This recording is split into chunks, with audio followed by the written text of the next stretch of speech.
They called her ruined, worthless, a stain on her family's name that no amount of tears could wash clean. Elara Whitcomb stood in the ashes of her father's funeral, 23 years old and utterly alone, while the whispers of polite society sharpened into knives behind gloved hands. But when the most feared man in 3 counties offered her a bargain colder than his reputation, marry him by dawn or face complete destruction, she made a choice that would shake the foundations of everything they both believed about power, survival, and what it truly means to be unbreakable. Stay until the end to see how a woman with nothing left to lose becomes the only thing that could melt a heart made of ice. Like this video if you believe courage is the only currency that matters, and comment your city so we know where our strongest viewers are watching from. The morning of Jonathan Whitcomb's funeral, it rained. Not the gentle spring rain that poets wrote about, but the kind that turned the churchyard into a battlefield of mud and regret. Elara stood at the graveside in a borrowed black dress, because her own mourning clothes had been sold 3 months prior to pay for her father's medicine, and watched the coffin sink into the earth with a finality that felt like drowning. She was alone, completely, utterly alone. The realization didn't come as a sob or a gasp. It settled over her shoulders like the rain itself, soaking through wool and skin until it reached bone. Around her, the mourners who'd bothered to attend shifted uncomfortably, eager to escape both the weather and the scandal that clung to her like cheap perfume. Shameful, someone muttered behind her. Jonathan must be rolling in that grave already. Elara didn't turn. She'd stopped turning toward the voices weeks ago, after the rumors started. After Caroline Bentley, her supposed friend, had whispered to half of society that Elara had been seen in compromising circumstances with a married merchant. A lie. A complete fabrication born from Caroline's jealousy over a dance, a smile, a moment of attention that Caroline had wanted for herself. But truth didn't matter in their world. Reputation was currency, and Elara's had been spent. "Miss Whitcomb!" The voice cut through the rain like a blade through silk, deep, controlled, utterly devoid of sympathy. Elara turned. Duke Rowan Ashford stood 3 feet away, an island of stillness in the storm. He didn't carry an umbrella. Rain darkened his black coat and traced the hard lines of his face, but he didn't seem to notice or care. His eyes, gray as the sky above them, fixed on her with an intensity that made her forget, just for a moment, that she was standing at her father's grave. "Your Grace." She managed a curtsy, though her knees threatened to buckle. Everyone knew who Rowan Ashford was. The youngest duke in the peerage, master of Ashford Hall, and its 15,000 acres. A man so notoriously cold that servants whispered he'd been carved from winter itself. And he was here, at her father's funeral. "Walk with me?" It wasn't a request. The few remaining mourners scattered like startled birds as the Duke gestured toward the stone path leading away from the graves. Elara hesitated, her shoes already caked with mud, her dress soaked through. But something in his expression, not kindness, never that, but a kind of grim purpose, made her follow. They walked in silence until they reached the old oak tree at the edge of the churchyard, far enough from listening ears. The Duke stopped, turned, and studied her with the same cold assessment he might give a horse at auction. "Your father owed me money," he said flatly. Elara's stomach dropped. I wasn't aware." £5,000, plus interest. The number hit her like a physical blow. £5,000. She'd known things were bad, known her father had been desperate in those final months, borrowing from anyone who'd listen. But this? "I don't have it." The words tasted like ash. "I have nothing. The house is mortgaged. Everything of value has been sold." "I'm aware." His gaze didn't soften. "Which is why I'm offering you an alternative." The rain intensified, drumming against the oak leaves above them. Elara wrapped her arms around herself, less from cold than from the sudden, crawling certainty that whatever came next would change everything. "What alternative?" "Marriage." He said it the way another man might say, business transaction. To me, immediately. For a moment, Elara was certain she'd misheard, that grief and rain had conspired to make her imagine impossible things. But the Duke's expression remained unchanged, serious, remote, utterly sincere. You're joking. I don't joke, Miss Whitcomb. He took a step closer. I need an heir. I need it done quickly and without the tedious performance of courtship. You need protection from complete social annihilation and a roof that won't be seized by creditors within the month. I'm offering you both. In exchange for what? Burying your children like some sort of... She couldn't finish the sentence, couldn't wrap her mind around the cold practicality of it. In exchange for your name on a marriage certificate and your presence at Ashford Hall. Nothing more, nothing less. His eyes held hers. I won't pretend this is romance, Miss Whitcomb. I won't offer you affection or companionship. What I'm offering is survival. A chance to salvage something from the wreckage of your reputation. Take it or don't, but decide now. I have business in London tomorrow. The rain poured down. Somewhere in the distance, a church bell tolled. Elara thought of the house she'd grown up in, already marked for auction. The friends who'd turned their backs. The whispers that followed her through every shop, every street, every moment of her waking life. Caroline Bentley's triumphant smile as Elara's world crumbled. She thought of her father in the ground behind her and the promise she'd made to him in those final pain-racked hours, survive. Why me? The question escaped before she could stop it. You're a duke. You could have anyone. Something flickered in Rowan Ashford's eyes. Too quick to identify, too human for his frozen exterior. Because anyone else would expect me to pretend, to perform, to be something I'm not. He paused. You're ruined, Miss Whitcomb. You have no leverage, no expectations, no illusions about what this world truly is. That makes you the only honest choice I have. Honest. The word struck her as almost funny. There was nothing honest about this, nothing honest about marrying a stranger to escape debt and scandal, nothing honest about trading herself for survival. But then, honesty was a luxury, wasn't it? And she had no luxuries left. If I agree, her voice came out steadier than she felt. What would be expected of me? To be my duchess, to manage my household, to provide an heir when the time comes. He listed the requirements like items on a ledger. Beyond that, I don't care what you do with your days. Read, paint, rot in the library for all it matters to me. Just stay out of my way and don't embarrass the family name more than it already has been. The insult should have stung, should have made her turn on her heel and walk away with whatever dignity she had left. But Elara had learned something in the past brutal weeks. Dignity didn't pay debts. Pride didn't put food on tables. And honor certainly didn't protect you from the wolves that circled the moment you showed weakness. When? She asked. If the Duke was surprised by her capitulation, he didn't show it. Today. We'll obtain a special license and be married by this evening. You'll pack whatever you can carry. The rest I'll have sent later. We leave for Ashford Hall at dawn. Today. This evening. Dawn. The speed of it made her head spin, but perhaps that was better. No time to reconsider. No time to drown in second thoughts or terror or the thousand voices screaming that this was madness. I have conditions, Elara heard herself say. Now he did look surprised. One dark eyebrow rose fractionally. You're hardly in a position to negotiate.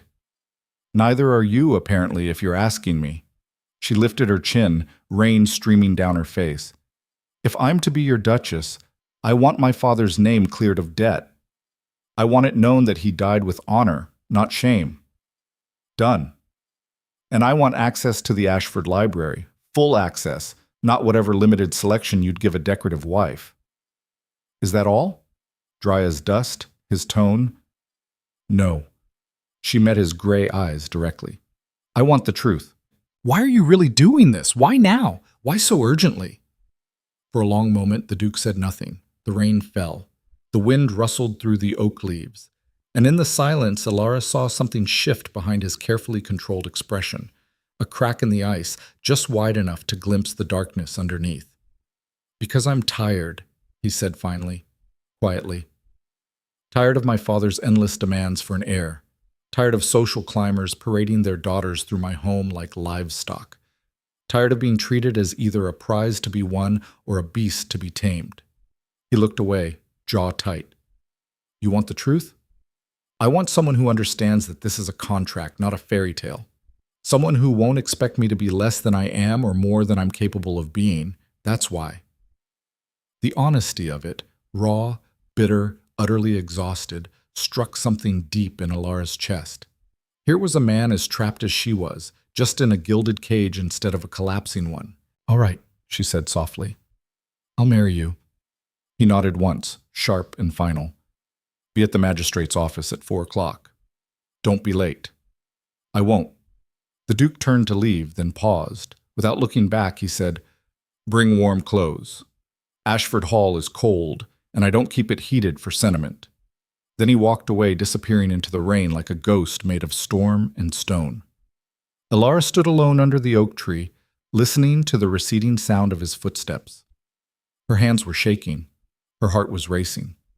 And somewhere beneath the fear and shock and absolute insanity of what she'd just agreed to, a small, fierce part of her whispered, "At least you'll survive.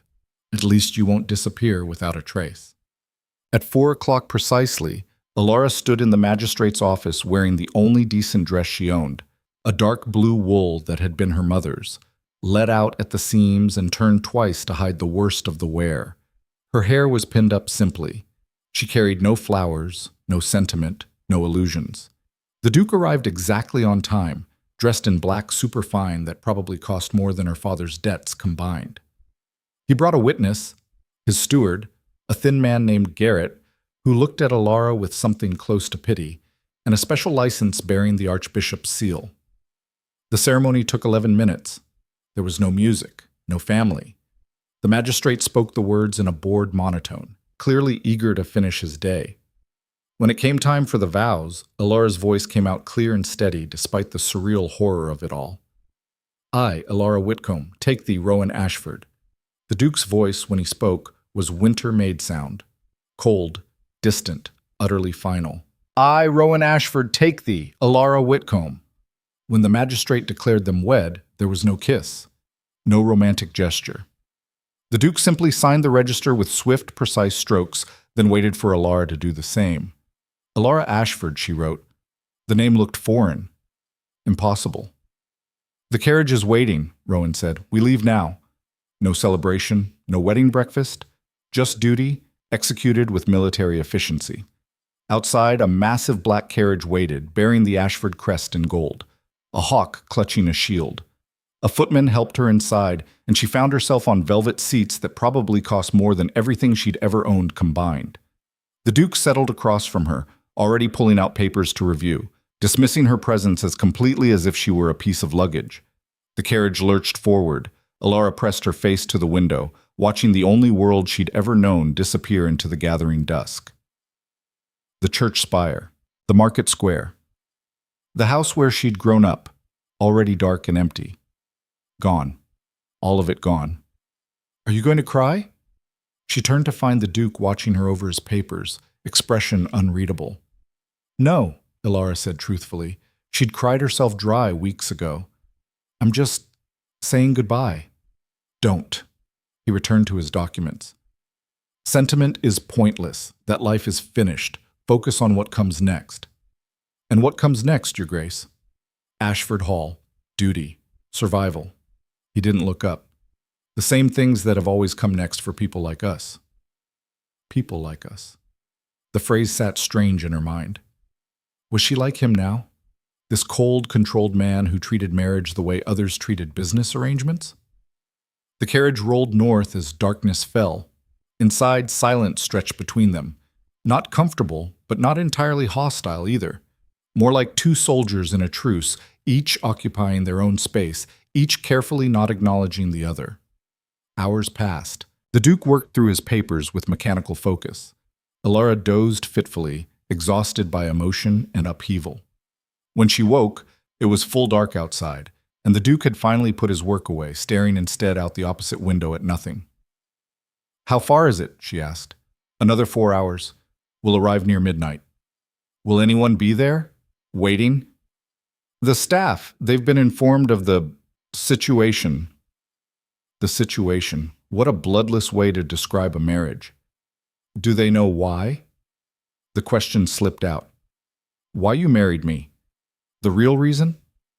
For the first time since the ceremony, the Duke looked directly at her. In the dim light of the carriage lamp, his features seemed less harsh, still severe, but touched by something that might have been exhaustion or regret.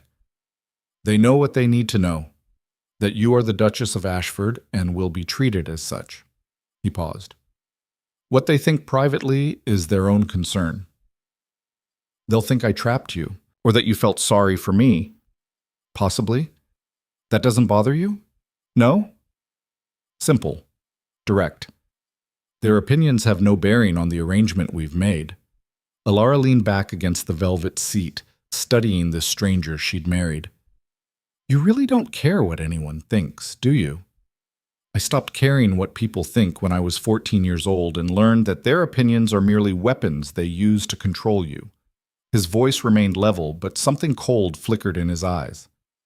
The moment you stop granting them that power, they become irrelevant. Is that how you've survived? By making everyone irrelevant? That's how I've succeeded, Miss. He caught himself. Duchess Ashford. The title hung between them like a challenge. Elara turned away, looking out into the darkness rushing past. Somewhere out there, beyond the glass and the night, and the miles accumulating between her and everything she'd known, lay Ashford Hall. Her new home. Her new prison. Or perhaps, if she was very lucky and very brave, something else entirely. The carriage rolled on. They arrived at Ashford Hall at midnight, in a darkness so complete that Elara's first impression was nothing but shadow and enormity. The carriage swept through iron gates, up a long drive, and came to rest before a facade that seemed to swallow the night itself. Welcome to your new home, the Duke said flatly, already stepping out. Elara followed, her legs stiff from hours of travel, and looked up. And up. Ashford Hall wasn't a house. It was a fortress. 3 stories of gray stone rose before her, punctuated by rows of dark windows that reflected nothing. Towers flanked each corner. The entrance was a massive oak door bound in iron, currently being opened by a stern-faced butler who looked like he'd been carved from the same stone as the building. Your Grace? The butler bowed. Welcome home. Garrett, this is the Duchess. The Duke's introduction was perfunctory. See that she's shown to her chambers and given whatever she requires. Then, without another word to Elara, he strode into the house and disappeared down a corridor, his footsteps echoing on marble floors. Elara stood in the entrance hall, abandoned, exhausted, and suddenly terrified. The space around her was cavernous, all dark wood and darker stone, lit by scattered candles that did more to create shadows than dispel them. A grand staircase swept upward into blackness. Portraits of severe-looking ancestors glared down from the walls, cold. The Duke had warned her, but this wasn't just cold. This was a place where warmth came to die. Your Grace? The butler, Garrett, waited with professional patience. If you'll follow me, I'll show you to your chambers. Elara followed, too numb to do otherwise. They climbed the grand staircase, turned down a corridor that seemed to stretch forever, and finally stopped before a heavy door. Your rooms, Garrett said. The Duke's chambers are in the east wing. Breakfast is served at 8, but I can have a tray sent up if you prefer. Where's the Duke now? His Grace typically works in his study until the early hours. I wouldn't expect to see him until tomorrow afternoon. Of course, even on his wedding night, duty came first. Thank you, Garrett, Elara managed. I'll find my way from here. The butler bowed and disappeared, leaving her alone in the corridor. Elara pushed open the door to her chambers and stepped inside. The room was beautiful in a stark, loveless way. High ceilings, expensive furniture, a 4-poster bed draped in dark blue velvet, windows that during daylight probably overlooked the grounds. Everything perfect, everything proper, everything utterly devoid of personality or warmth. A fire had been laid in the hearth but not lit. Candles stood ready but dark, as if even the small comfort of flame hadn't been deemed necessary. Elara crossed to the window and looked out into the night. Somewhere below she could make out the shapes of gardens, formal and precise even in darkness. Beyond that, nothing but miles of Ashford land stretching in every direction. She was a duchess now, mistress of this massive estate, wife to one of the most powerful men in England, and she had never felt more completely, devastatingly alone. Behind her, the door opened without warning. Elara spun around to find the Duke standing in the doorway, still in his traveling clothes, his expression as remote as ever. "I forgot to mention," he said without preamble, "there are rules in this house." "Rules?" "The East Wing is mine. You don't enter without invitation. My study is absolutely forbidden. I work without interruption from dawn until noon. Do not attempt to speak to me during those hours." He ticked off each point like a general delivering orders. "Meals are taken separately unless we have guests. You have full authority over household matters, but any expenditure over 50 pounds requires my approval. And most importantly," he stepped into the room, and Elara saw something flash in his eyes that was almost warning, concern. Whatever it was disappeared too quickly to name. "Most importantly," he continued, "do not expect from me what I cannot give. I am not a romantic. I am not affectionate. I will not pretend otherwise for the comfort of propriety. If you need companionship, find it elsewhere. If you need warmth, light a fire. If you need love—" He didn't finish. Didn't need to. Elara lifted her chin, refusing to show how much his words cut. "Is that all, Your Grace?" "One more thing." He moved to the door but paused before leaving. "You have a sitting room through that door, a dressing room through the other. The servants have been instructed to respond to your requests. Use them. This is your home now, even if it doesn't feel like it." Then he was gone, the door clicking shut behind him with a finality that echoed in the cold room. Elara stood alone in the vast chamber, this stranger's wife, this duchess in name only, and felt the full weight of her bargain settle over her like a shroud. She'd survived. That was what mattered. She'd traded one kind of ruin for another, but at least this ruin came with a roof and a title and the ghost of dignity. It would have to be enough. Because there was no going back now. No escape from the frozen battlefield she'd chosen to enter. Outside, the wind picked up, rattling the windows like a warning. Elara walked to the cold hearth, found matches on the mantel, and knelt to light the fire herself. The Duke had said if she needed warmth, to light a fire. So she would. She'd light every fire in this frozen fortress if she had to. She'd bring warmth to Ashford Hall one flame at a time, even if it killed her. The kindling caught. Flames licked upward, casting dancing shadows on the walls. It wasn't much, but it was a start. And Elara Ashford, ruined girl, desperate bride, Duchess of Winter, would take every start she could get. The first morning at Ashford Hall, Elara woke to a silence so complete it felt like burial. No birdsong, no street vendors calling their wares. No familiar creak of the floorboards in her father's house. Just vast, oppressive quiet pressing down from the high ceiling of her unfamiliar room. She lay still for a moment, disoriented, before the events of yesterday crashed back with brutal clarity. The funeral, the bargain, the wedding that wasn't really a wedding, the Duke's cold recitation of rules before abandoning her to this frozen chamber. Married. She was married now. The thought sat strange and heavy in her chest as she rose and crossed to the window. Dawn light filtered through expensive curtains, illuminating grounds that stretched as far as she could see. Formal gardens laid out with geometric precision, bare winter trees standing like sentinels, and beyond it all, rolling fields that probably hadn't seen a moment of wildness in generations. Everything controlled, everything ordered, everything exactly as the Duke demanded. A knock interrupted her thoughts. "Enter," Elara called, her voice rougher than intended. A young maid appeared, carrying a pitcher of water. She couldn't have been more than 16, with nervous hands and eyes that wouldn't quite meet Elara's. "Begging your pardon, Your Grace, I'm Mary. I've been assigned as your lady's maid." The girl bobbed an awkward curtsy, nearly spilling the water. "Mrs. Holloway, she's the housekeeper. She says breakfast is at 8 sharp in the morning room, and that you should know His Grace takes his meals in his study and won't be joining you." Of course he wouldn't. "Thank you, Mary." Elara managed what she hoped was a reassuring smile. "I can dress myself. You don't need to be—" "Oh no, Your Grace." The maid looked genuinely horrified. "Mrs. Holloway would have my head. A duchess dressing herself? It wouldn't be proper." Proper. That word again, wielded like a weapon. Very well. Elara submitted to the ritual, though every moment of it felt absurd. She'd been dressing herself for 23 years. But apparently that girl, the one who'd pinned up her own hair and mended her own stockings, had died the moment she signed that marriage register. Duchess Ashford required a maid. Duchess Ashford required propriety. Duchess Ashford, it seemed, required a complete erasure of who Elara Whitcomb had been. Mary worked in terrified silence, lacing Elara into stays that were too fine, brushing out her hair with hands that trembled slightly. The girl was afraid. Not of Elara, of something else. Of making mistakes, perhaps. Of the consequences that came with imperfection in this house.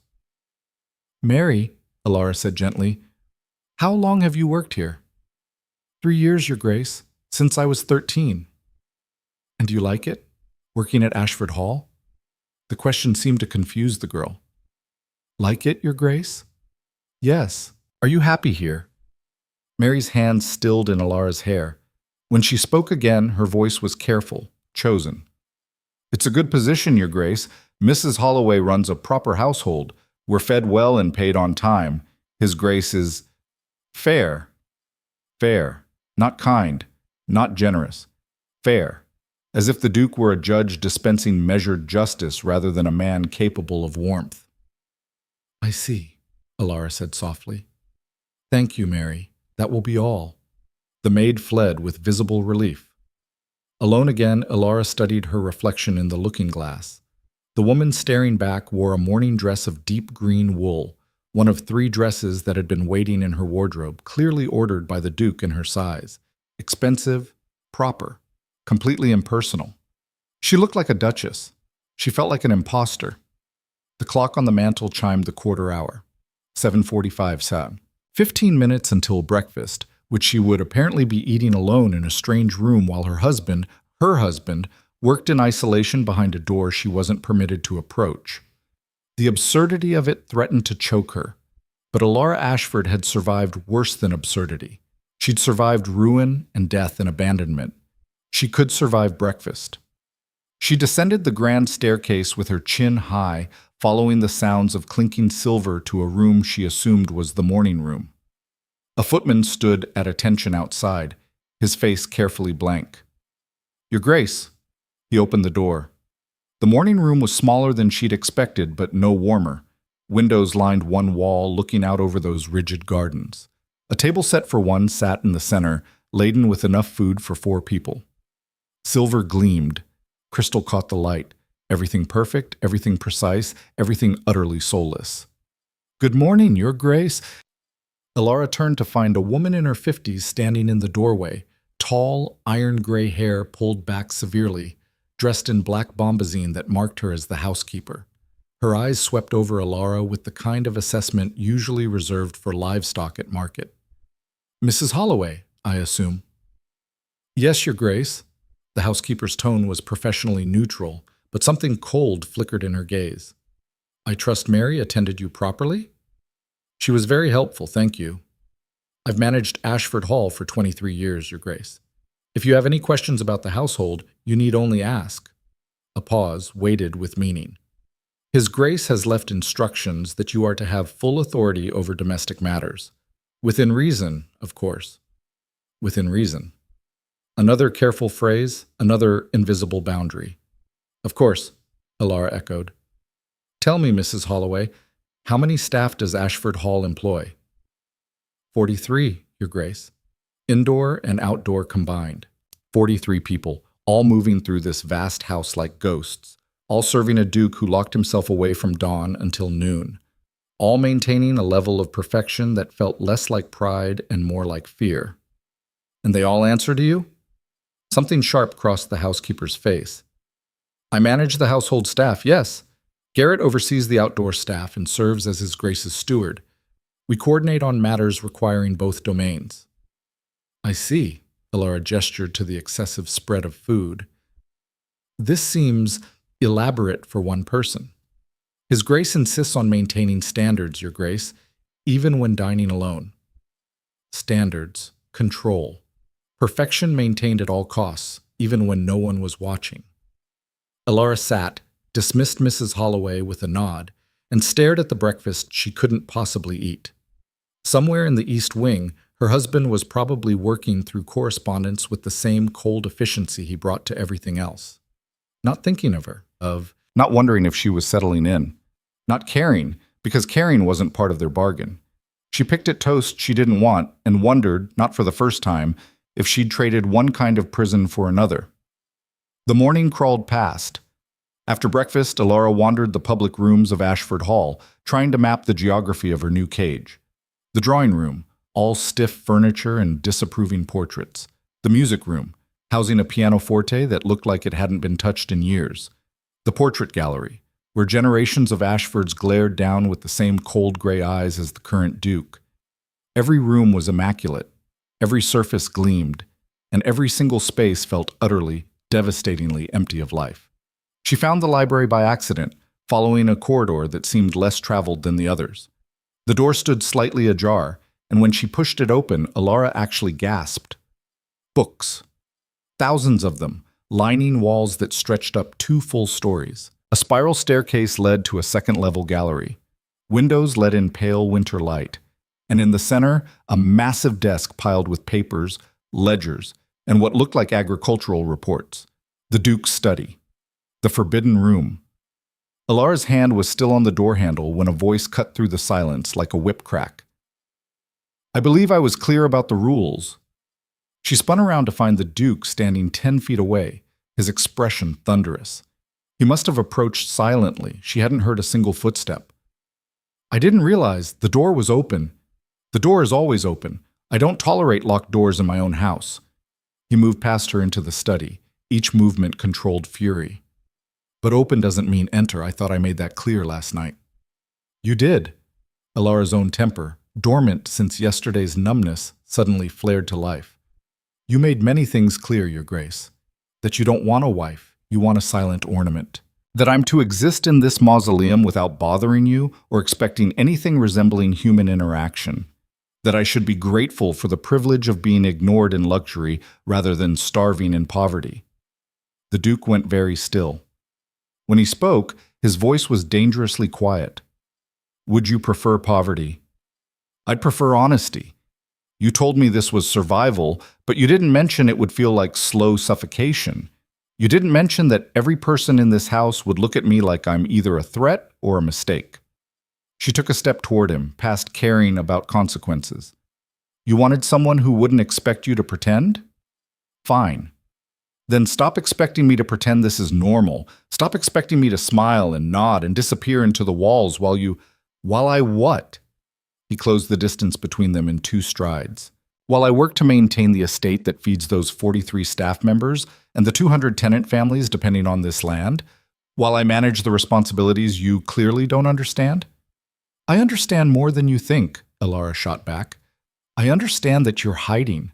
That all this control and distance and ice is just another kind of cowardice dressed up as duty. The words landed like a slap. For a moment she thought he might actually strike her, not physically, but with the kind of cutting dismissal that could flay skin from bone. His jaw clenched, his hands curled into fists at his sides, but when he spoke his voice was colder than she'd yet heard. Get out. Gladly. Elara turned on her heel and walked out, her heart hammering, her hands shaking with rage and fear, and something else she couldn't name. Behind her, she heard the study door slam with enough force to rattle the walls. She didn't stop walking until she reached the entrance hall, where Garrett stood polishing silver with mechanical precision. Your Grace? The butler looked up, startled. Is everything... Where are the kitchens? Elara demanded.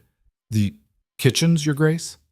Yes, the place where food is prepared. Where are they? Garrett blinked, clearly thrown by the request. Duchesses, apparently, did not concern themselves with kitchens. Below stairs, Your Grace, through the servants' entrance, down the back stairs, but I really don't think... Thank you, Garrett. She found the kitchens by following the smell of roasting meat and the sound of clattering pans. The moment she pushed through the door, all activity stopped. A heavy woman in an apron, the cook, obviously, stood frozen with a ladle in hand. 2 scullery maids gaped from their stations by the sink. A young man turning a spit actually stumbled backward. Your Grace. The cook found her voice first, bobbing something between a curtsy and a bow. We weren't expecting, that is, if you need something sent up, we can... I don't need anything sent up. Elara looked around the kitchen. the first room in Ashford Hall that actually felt alive. Heat from the massive hearth, smells of bread and herbs and cooking, actual warmth. "I want to cook." The silence that followed was absolute. "Begging your pardon, Your Grace," the cook said carefully, "but cook?" "Yes. Make food, prepare a meal." Elara moved to the scrubbed wooden table in the center of the room. "My mother taught me before she died. It's been years, but I'd like to try again." The cook, Mrs. Brennan, she introduced herself as, looked like she'd been asked to sprout wings and fly. "Your Grace, I really don't think His Grace would approve of—" "His Grace," Elara said firmly, "has made it abundantly clear that I have authority over household matters. And right now I'm choosing to exercise that authority by learning my way around my own kitchens." It was a gamble. The Duke had said she had authority, but he'd also hedged it with within reason, and duchesses cooking their own food was decidedly unreasonable by any standard. But Mrs. Brennan, after a long moment of internal struggle, stepped aside. "What would Your Grace like to make?" "Soup," Elara said decisively. "Something simple, something warm." What followed was 2 hours of controlled chaos. Mrs. Brennan hovered like a nervous hen, convinced at every moment that disaster loomed. The scullery maids watched wide-eyed as their duchess, their actual duchess, chopped vegetables with hands that remembered the rhythm from years ago. The kitchen boy stopped turning the spit entirely until Mrs. Brennan barked at him to keep working. And Elara, for the first time since arriving at Ashford Hall, felt something loosen in her chest. This was real. This required attention and effort and produced something tangible.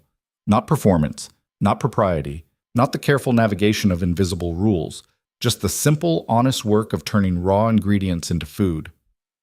"A bit more salt, Your Grace," Mrs. Brennan suggested, hovering at her elbow. "And mind the heat. You don't want it boiling too hard, or it'll go bitter." Elara adjusted the seasoning, stirred the pot, and watched steam rise in the warm kitchen. Outside, snow had begun to fall. She could see it through the high windows. But down here, surrounded by heat and purpose, and the first genuine human interaction she'd had since yesterday, she felt almost hopeful. "It smells wonderful, Your Grace," one of the scullery maids ventured shyly. "Thank you." Elara paused, realizing she didn't know the girl's name. "Annie, Your Grace. I'm Annie." "Thank you, Annie."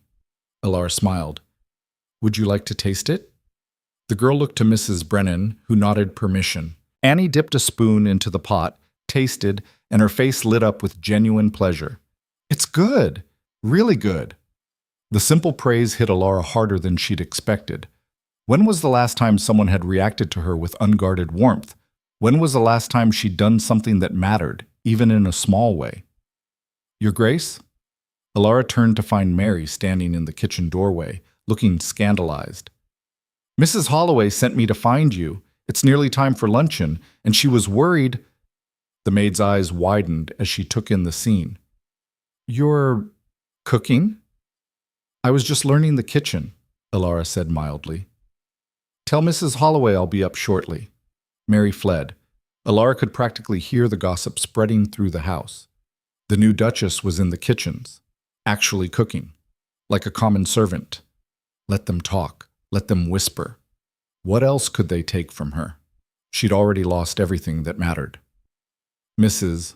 Brennan," Elara said, ladling soup into a bowl, "would you send this up to the Duke's study?" The cook's eyebrows rose. "Your Grace, His Grace never takes interruptions during work hours." "I know. Send it anyway. Don't announce it. Don't make a fuss. Just leave it outside his door." She could see the calculation in Mrs. Brennan's eyes, the weighing of old rules against new authority. Finally, the cook nodded. "As you wish, Your Grace." Elara climbed the servant's stairs back to the main house, her dress smelling of onions and herbs, her hands slightly raw from the work. Mrs. Holloway would probably have an apoplexy when she heard. The Duke would likely be furious at having his sacred isolation breached.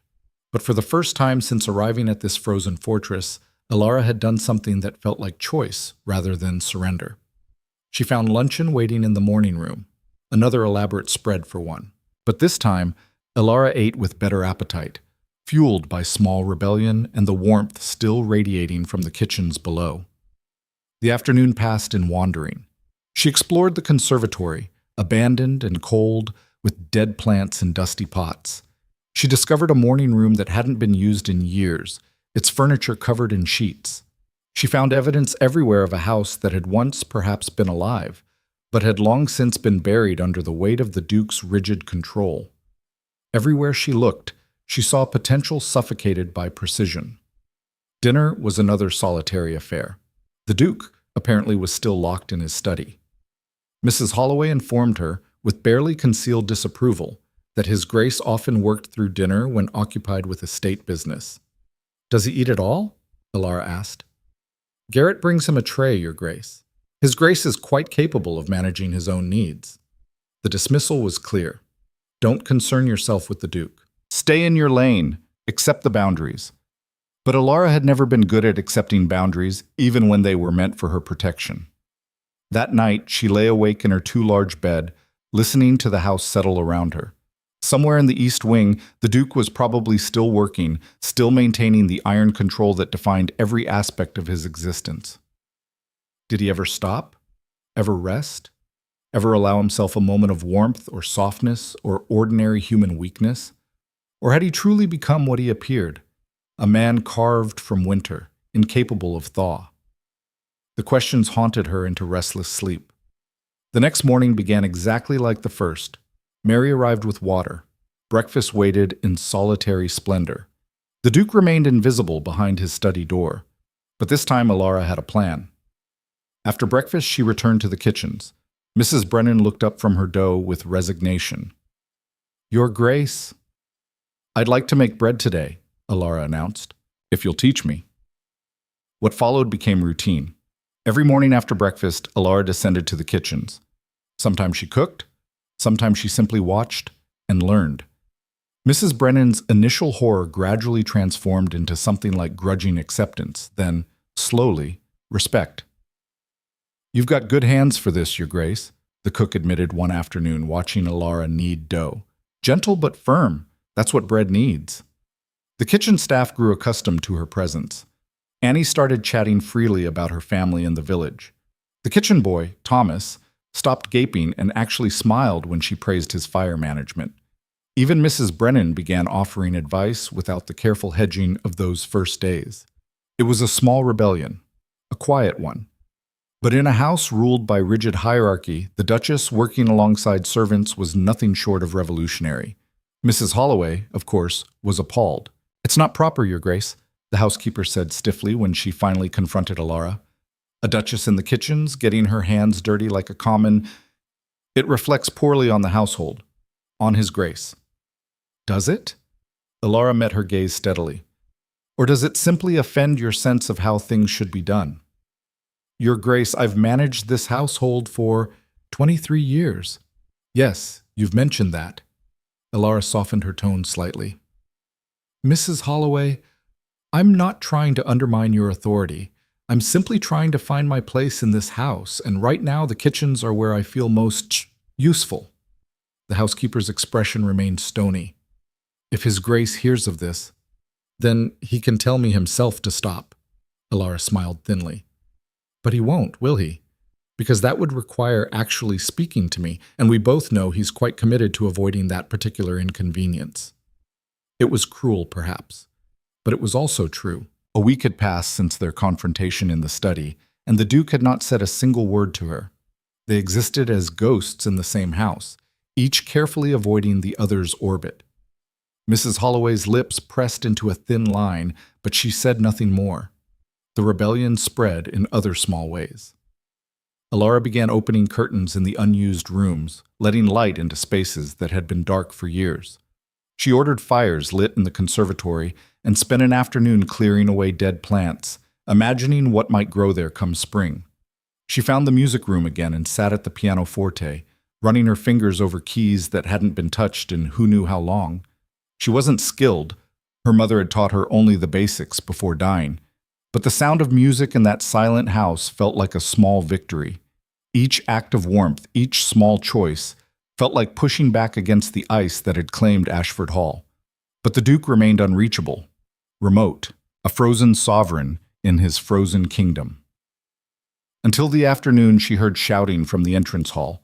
Elara had been in the conservatory, sketching plans for a spring garden, when raised voices echoed through the house, unusual enough in this mausoleum to pull her immediately toward the commotion. She reached the entrance hall to find the Duke standing toe-to-toe with a man who could only be his father. The resemblance was unmistakable, the same severe features, the same gray eyes. But where Rowan's coldness felt controlled, disciplined, his father's radiated cruelty. Lord Edmund Ashford, she assumed. The man who demanded an heir with enough force to drive his son into desperate measures. Utterly unacceptable, Lord Edmund was saying. You marry some ruined nobody without a word to me, without consulting the family, without any regard for— I don't require your permission, Rowan said flatly. I haven't required it since inheriting the title 5 years ago. You may not require it, but you damn well owe me an explanation. What possessed you to marry that girl? Do you have any idea what people are saying? I don't care what people are saying. Well, you should, Lord Edmund's voice rose. The family name is mine to manage as I see fit. Elara should have retreated, should have let them fight their battle without witness. But something in the Duke's voice, a tension beneath the ice, made her step forward instead. Your Grace, she spoke clearly, pitching her voice to Carrie. I didn't realize we had a guest. Both men turned. Lord Edmund's eyes raked over her with open contempt. So this is her. He looked back at his son. The scandal you've dragged into this family. The ruined girl you married in some fit of— Careful. Rowan's voice dropped to something dangerous. You're speaking about my wife. The word, wife, hung in the air between them. It was the first time Elara had heard him use it. Not Duchess, not her, but wife. A claim. A line drawn. Lord Edmund sneered. Your wife. Yes, tell me, boy, what exactly do you expect to gain from this disaster? Love? Companionship? Or were you simply so desperate to defy me that you'd throw away any chance of a respectable— Get out! The Duke's voice was so cold it could have frozen fire. You're not welcome in my house. Leave. Now. I'm your father. You're nothing. Rowan took a step toward him. You haven't been my father since the day you told me feeling anything was weakness. Since you beat sentiment out of me like training a dog. You want to know what I expect from this marriage? None of your damn business. Now get out before I have you thrown out. The silence that followed was electric with rage. Lord Edmund's face had gone purple. His hands clenched and unclenched at his sides. But when he spoke, his voice was acid quiet. You'll regret this, both of you. Then he turned and stalked out, slamming the door hard enough to rattle portraits. Elara and Rowan stood in the echoing silence, 10 feet apart, the space between them charged with everything they hadn't said. Finally, without looking at her, the Duke spoke. How much did you hear? Enough. Elara's heart was racing. Are you all right? Why wouldn't I be? He still wouldn't meet her eyes. That was nothing I haven't heard before. He's wrong, you know? The words came out before she could stop them. About you, about us. Is he? Now Rowan did look at her, and his expression was so bleak it hurt. What does he have wrong, exactly? That I married you to spite him? That I made a calculated decision without feeling? That I'm incapable of— He stopped himself. It doesn't matter. Thank you for your support. It was unnecessary, but noted. He started toward his study. Rowan. She used his name for the first time, and he froze. You defended me. To him. You didn't have to. Yes, I did. He spoke to the floor, his back still turned. You're my wife. Whatever else this is or isn't, you deserve that much. Then he walked away, disappearing into his fortress of books and ledgers and carefully maintained isolation. But something had shifted, something small and fragile and dangerous. That night, Elara returned to the kitchens with purpose. Mrs. Brennan, she said, rolling up her sleeves, I want to make something special, something that takes time and care. What would you suggest? The cook studied her for a long moment. Then, slowly, she smiled. I know just the thing, Your Grace. What followed was hours of work, the kind that required patience and attention and steady hands. Mrs. Brennan guided her through a recipe her own mother had taught her, something rich and warming and complicated. When it was finally finished, Elara carried the dish up herself, through the quiet halls of Ashford Hall to the Duke's study door. She knocked. No answer. She knocked again. I said no interruptions. His voice came through, irritated. It's me, Elara called. And I'm not leaving until you open this door. A long pause, then footsteps. The door opened. The Duke looked exhausted. His hair was disheveled, his cravat loosened, shadows dark under his eyes. How many hours had he been working? How long since he'd rested? What do you want? No heat in it, just tiredness. I made you dinner. She held up the dish. Actual dinner, not the cold trays Garrett's been bringing you. Mrs. Brennan helped, but I made it, and you're going to eat it. I don't have time. Make time. She pushed past him into the study. When did you last eat something warm? When did you last stop working long enough to actually taste food? He stared at her like she'd lost her mind. Duchess, Elara. My name is Elara, and we're married, and I'm standing in your study with food I made because... She paused, surprised by her own answer. Because I wanted to. The Duke, Rowan, looked at the dish, then at her, then back at the dish. Why? He asked quietly. Because you defended me today. Because I heard what your father said, and I know... She took a breath. I know what it's like when someone you're supposed to trust teaches you that feeling is dangerous, that caring is weakness. But it's not. It's the only thing that makes us human. For a long moment he said nothing. Then, so quietly she almost missed it. It smells good. It was barely a thaw, the smallest crack in the ice, but Elara would take it. It smells good. Rowan set down his pen. The first time in 3 weeks Elara had seen him voluntarily stop working and cleared a space on the massive desk. She placed the dish between them, the steam rising into the cold air of the study, and for a moment they just stood there, two strangers bound by contract, separated by everything else. You should eat it while it's hot, Elara said. He pulled up a chair. She expected him to dismiss her, to eat alone as he did everything else. Instead, he gestured to the other chair. Stay. That single word carried more weight than any of the vows they'd spoken at their wedding.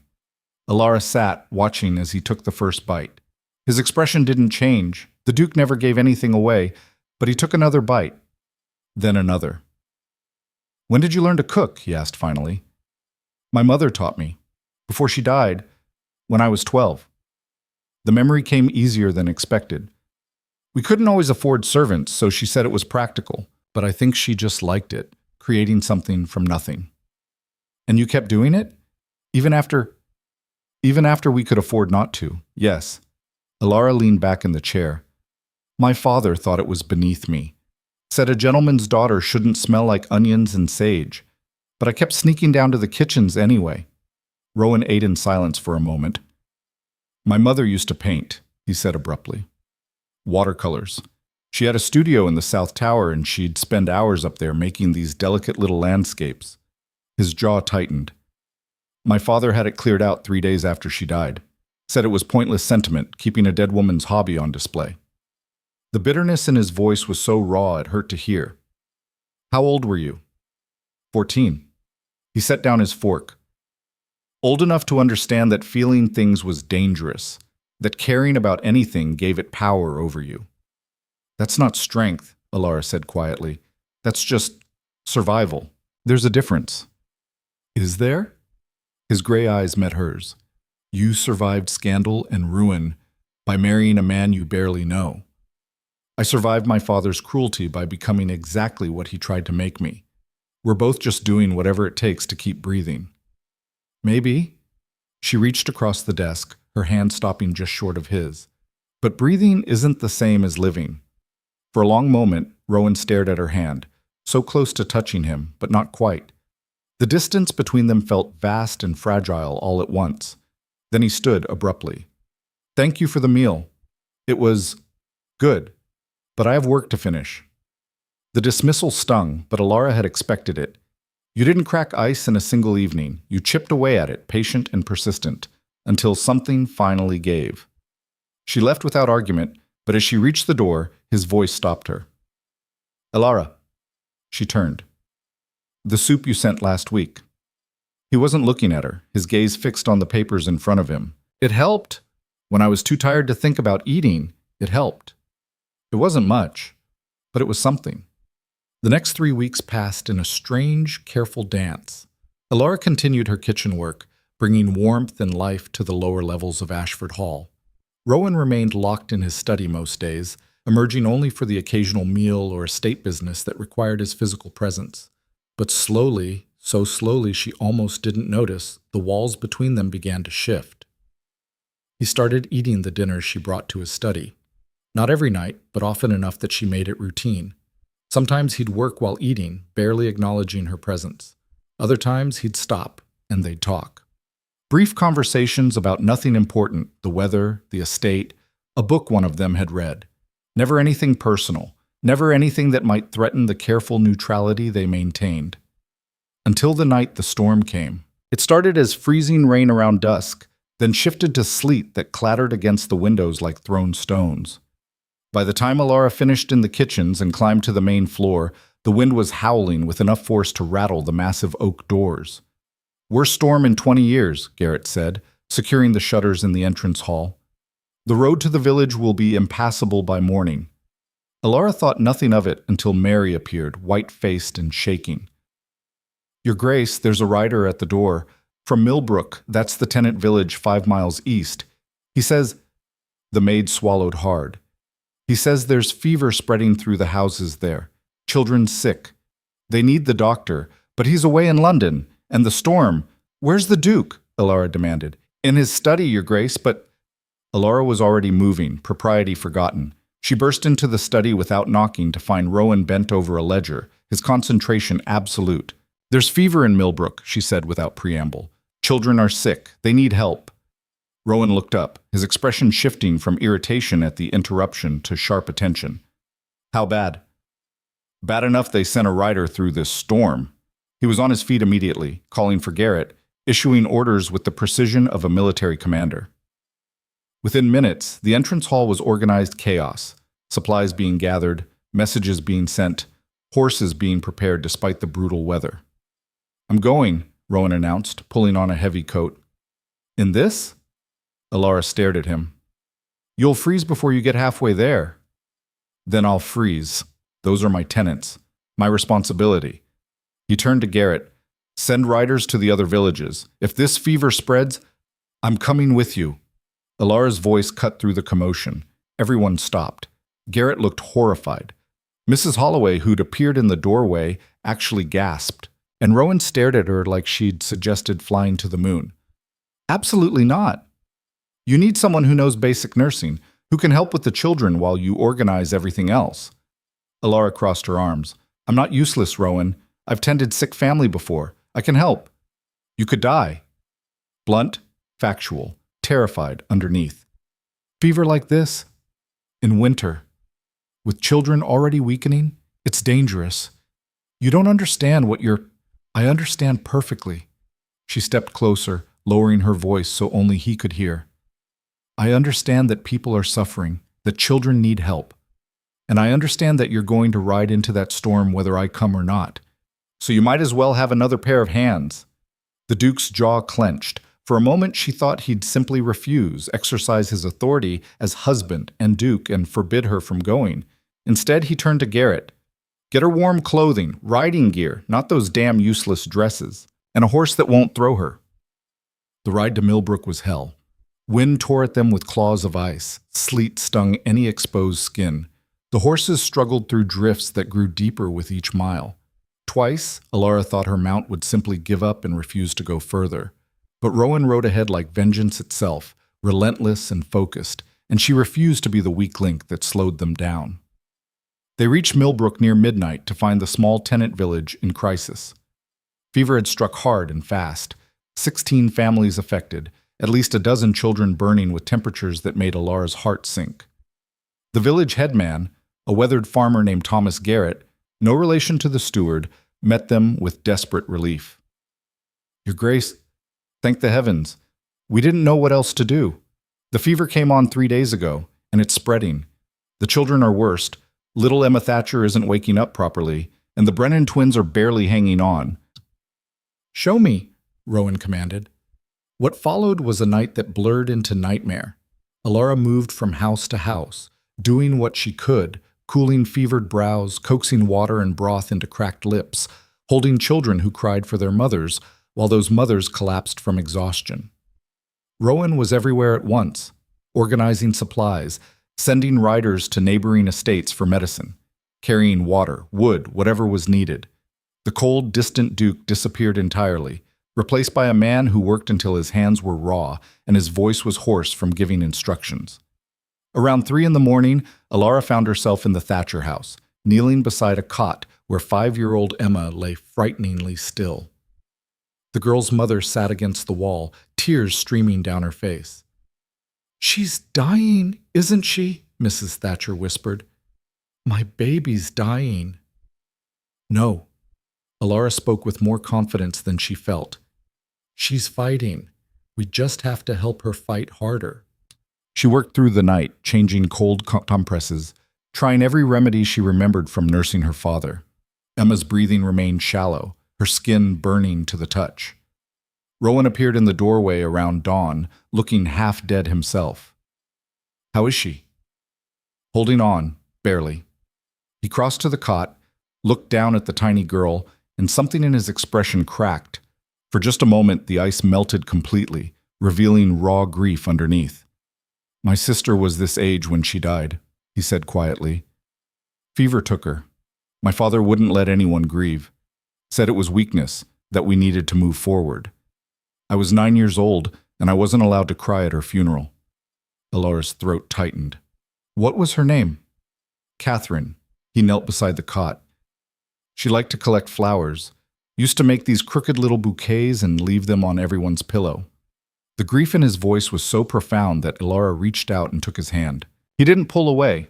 Instead, his fingers tightened around hers, holding on like she was the only thing keeping him anchored. "We won't let Emma go the same way," Elara said firmly. "We won't." They worked together through the dawn, taking turns cooling Emma's fever, monitoring her breathing. Mrs. Thatcher dozed fitfully in the corner.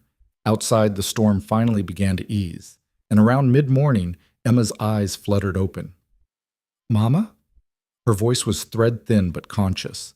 Mrs. Thatcher was at her daughter's side in an instant, sobbing with relief. Emma was weak, fragile, but alive, awake, fighting. Rowan stood abruptly and walked outside. Elara followed, finding him standing in the snow, his face turned to the gray sky, shoulders shaking. He was crying, silently, privately, but crying nonetheless. Elara didn't say anything. She just stood beside him, her hand finding his again, and let him grieve for a sister he'd lost 20 years ago and a life he'd been taught to bury. They stayed in Millbrook for 3 more days. The fever broke slowly, child by child, family by family. 2 of the elderly succumbed, losses that hit the small community hard. But the children survived, all of them. The village transformed around them. People who'd been wary of their cold Duke saw him carrying firewood, tending sick children, working alongside them without a trace of the distance he maintained at the hall. They saw Elara in the kitchens, making broth and bread for families too exhausted to feed themselves. And they saw the Duke and Duchess working together, a partnership born of crisis that looked almost like, could it be, care. On the 4th day, when the roads finally cleared enough for travel, the village gathered to see them off. Thomas Garrett stepped forward, hat in hand. "Your Grace, we can't thank you enough. What you did, both of you." His voice cracked. "You saved our children. You didn't have to come, didn't have to risk yourselves. But you did." Rowan looked uncomfortable with the gratitude. "You're my tenants, my responsibility." "You're more than that, Your Grace." An old woman, Mrs. Brennan's aunt, Elara had learned, pushed forward. "You're ours, both of you, our Duke and Duchess, and we won't forget what you've done." The ride back to Ashford Hall was quiet. They were both exhausted, filthy, probably carrying a dozen different illnesses from their time in the village, but something had shifted between them, something fundamental. "Thank you," Rowan said as they crested the final hill and the hall came into view. "For coming, for helping, for—" He paused. "For being there when I—" "You don't have to thank me." Elara managed a tired smile. "We're married, remember? For better or worse." "I don't remember worse being part of the original bargain." "No, but it's part of life." They returned to a household in uproar. Mrs. Holloway scolded them both for the risk they'd taken. Garrett immediately whisked Rowan away to deal with accumulated correspondence. Mary drew Elara a hot bath and fussed over every bruise and scrape. But that night, as Elara sat in her chambers trying to process everything that had happened, there was a knock at her door. Rowan stood in the corridor, changed but still looking exhausted. "May I come in?" It was the first time he'd asked permission for anything. Elara stepped aside. He entered awkwardly, clearly uncertain of his own presence here. For a long moment, he just stood there, looking around the room he'd never visited, despite it being in his own house. "I owe you an apology," he said finally. "Several, actually." "You don't—" "I do." He turned to face her. "I've been cruel. Not intentionally, but through absence, through distance. I told myself it was protection, that not feeling anything meant nothing could hurt. But watching those children in Millbrook, seeing Emma fight—" He took a breath. "I realized I've been dying slowly for years, just breathing, like you said, not living." Alara's heart hammered against her ribs. "Rowan, let me finish, please." He moved closer. "You came here ruined, desperate, with nothing to lose. And somehow, in 3 weeks, you've brought more life to this house than it's seen in decades. You cook in the kitchens, you open curtains and light fires and play terrible piano in the music room. You refuse to disappear into the walls like I expected, like I wanted. I'm sorry if I—" "Don't apologize." His voice was rough. "Don't you dare apologize for being exactly what I needed without knowing it. For showing me that feeling things isn't weakness. That caring about people, about you, isn't something to fear." The admission hung between them, raw and honest and terrifying. "What are you saying?" Elara whispered. "I'm saying I want to try, really try. Not as a contract or a bargain, but as—" He struggled with the word. "As a marriage. As partners. As something real." "You barely know me." "Then let me learn." He took her hands, his grip warm and solid. "Let me try to be the husband you deserve instead of the ice sculpture I've been." Elara looked at their joined hands, at this man who'd spent decades building walls around his heart, now asking her to help him tear them down. It should have been easy to say yes. She'd wanted this, hadn't she? Some sign that their marriage could be more than cold coexistence. But fear whispered in her ear, what if he changed his mind? What if she let herself care and he retreated back into ice? What if she gave him her heart and he— "I'm scared," she admitted, "of trusting this, of trusting you." "I know." He brought her hands to his chest, over his heart. "I'm terrified, but I'm more afraid of looking back in 20 years and realizing I let you slip away because I was too much of a coward to try." And there it was, the truth they'd both been dancing around since that first night. "Okay," Elara said softly. "We'll try." The kiss, when it came, was nothing like she'd imagined. Not practiced or smooth or romantic, just honest. Two people learning each other, fumbling and genuine and real. When they finally pulled apart, Rowan rested his forehead against hers. "I don't know how to do this. How to be this." "Neither do I. We'll figure it out together." It should have been a beginning, a turning point towards something better. They didn't know that downstairs, Mrs. Holloway was receiving a visitor, that Lord Edmund had returned with reinforcements, society friends, legal documents, and a plan to destroy the marriage he viewed as an embarrassment. They didn't know that while they were in Millbrook, Caroline Bentley had arrived in the neighborhood, determined to finish what she'd started with her rumors. They didn't know that the storm they'd just survived was nothing compared to what was coming. 2 days later, Elara woke to find the house in chaos. Voices echoed from the entrance hall, angry, demanding. She dressed quickly and descended to find a scene from her worst nightmares. Lord Edmund stood in the center of the hall, flanked by 3 other men Elara didn't recognize. And beside him, wearing false concern like a mask, was Caroline Bentley. "There she is," Caroline said sweetly, "the poor, desperate girl who trapped a duke." Rowan stood rigid on the stairs, his face carved from winter again. But his eyes, when they met Elara's, held something close to panic. "What is this?" Elara demanded. "This," Lord Edmund announced, "is an intervention. My son has made a grave error in marrying you, an error we intend to correct." "The marriage is legal," Rowan started. "Legal, but fraudulent." One of the men stepped forward, a lawyer, from his dress. "Miss Bentley has provided testimony that the marriage was contracted under false pretenses, that you, Miss Whitcomb, deliberately deceived the Duke about your condition." The word hung in the air like poison. "Condition?" Elara's voice came out strangled. Caroline's smile was venom. "I felt it was my duty to inform His Grace's father about your time with the merchant, about the child you were carrying when you seduced the Duke into marriage." The lie was so outrageous, so completely fabricated, that for a moment Elara couldn't even respond. "That's not true," she finally managed. "There was no merchant, no child, nothing." "Isn't there?" Lord Edmund pulled out a document. "We have a signed statement from a doctor in your former village, confirming the pregnancy." "Show me." Rowan descended the stairs, snatched the paper. His face went white as he read. "It's a forgery," Elara said desperately. "Rowan, you can't possibly believe—" "The signature is legitimate," the lawyer said. Dr. Morrison confirmed the examination himself. "Then he's lying!" Elara turned to Rowan, whose expression had gone completely blank. "Rowan, please. You know me. You know I wouldn't—" "Do I?" His voice was ice again. Complete, devastating ice. "I know you were desperate. I know you needed escape. What better way than to trap a duke with a pregnancy that wasn't even his?" The betrayal in his eyes cut deeper than any knife. "We have grounds for annulment," Lord Edmund announced. "Fraud, misrepresentation, breach of contract. The marriage will be dissolved, and you, Miss Whitcomb, will leave Ashford Hall immediately with nothing but what you brought." "No." The word tore from Elara's throat. "Rowan, please, listen to me. I'm not pregnant. I've never been pregnant.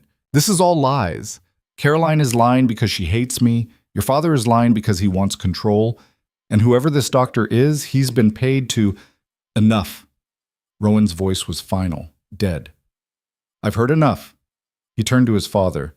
"Handle it. Draw up whatever papers are necessary. I want this resolved quickly and quietly."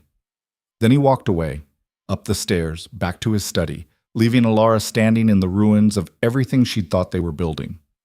"You have 1 hour to pack," Mrs. Holloway said coldly. The housekeeper's earlier disapproval had blossomed into open triumph. "After that, you'll be escorted to the village, and from there—" "Well, that's hardly our concern, is it?" Elara stood frozen as the entrance hall emptied. Caroline left with a satisfied smile. Lord Edmund and his lawyers retreated to finalize documents. The servants scattered, unwilling to be caught witnessing a duchess's downfall. She was alone again. Completely, devastatingly alone. Just like that first day at her father's funeral, when the world had shown its true face and she'd understood that survival was the only currency that mattered. But this time was worse, because this time she'd let herself hope. She'd let herself believe that maybe, just maybe, she could build something real from the ashes of her ruin. She'd been wrong. Mary appeared at her elbow, tears streaming down the young maid's face. "Your Grace, I'm so sorry. I don't believe it. Not for a moment. But they're saying—" "It doesn't matter what they're saying." Elara's voice came out steady despite the screaming in her head. "Help me pack. Quickly." They climbed to her chambers in silence. Elara moved mechanically, pulling dresses from the wardrobe, gathering the few personal items she'd accumulated. Everything felt distant, unreal, like she was watching someone else's life collapse. "Where will you go?" Mary whispered. Elara had no answer. She had no money, no family, no friends. The ruin she'd escaped by marrying Rowan would be nothing compared to the scandal of an annulled marriage based on accusations of fraud and pregnancy. She'd be destroyed, completely. with no hope of recovery this time. The door burst open without warning.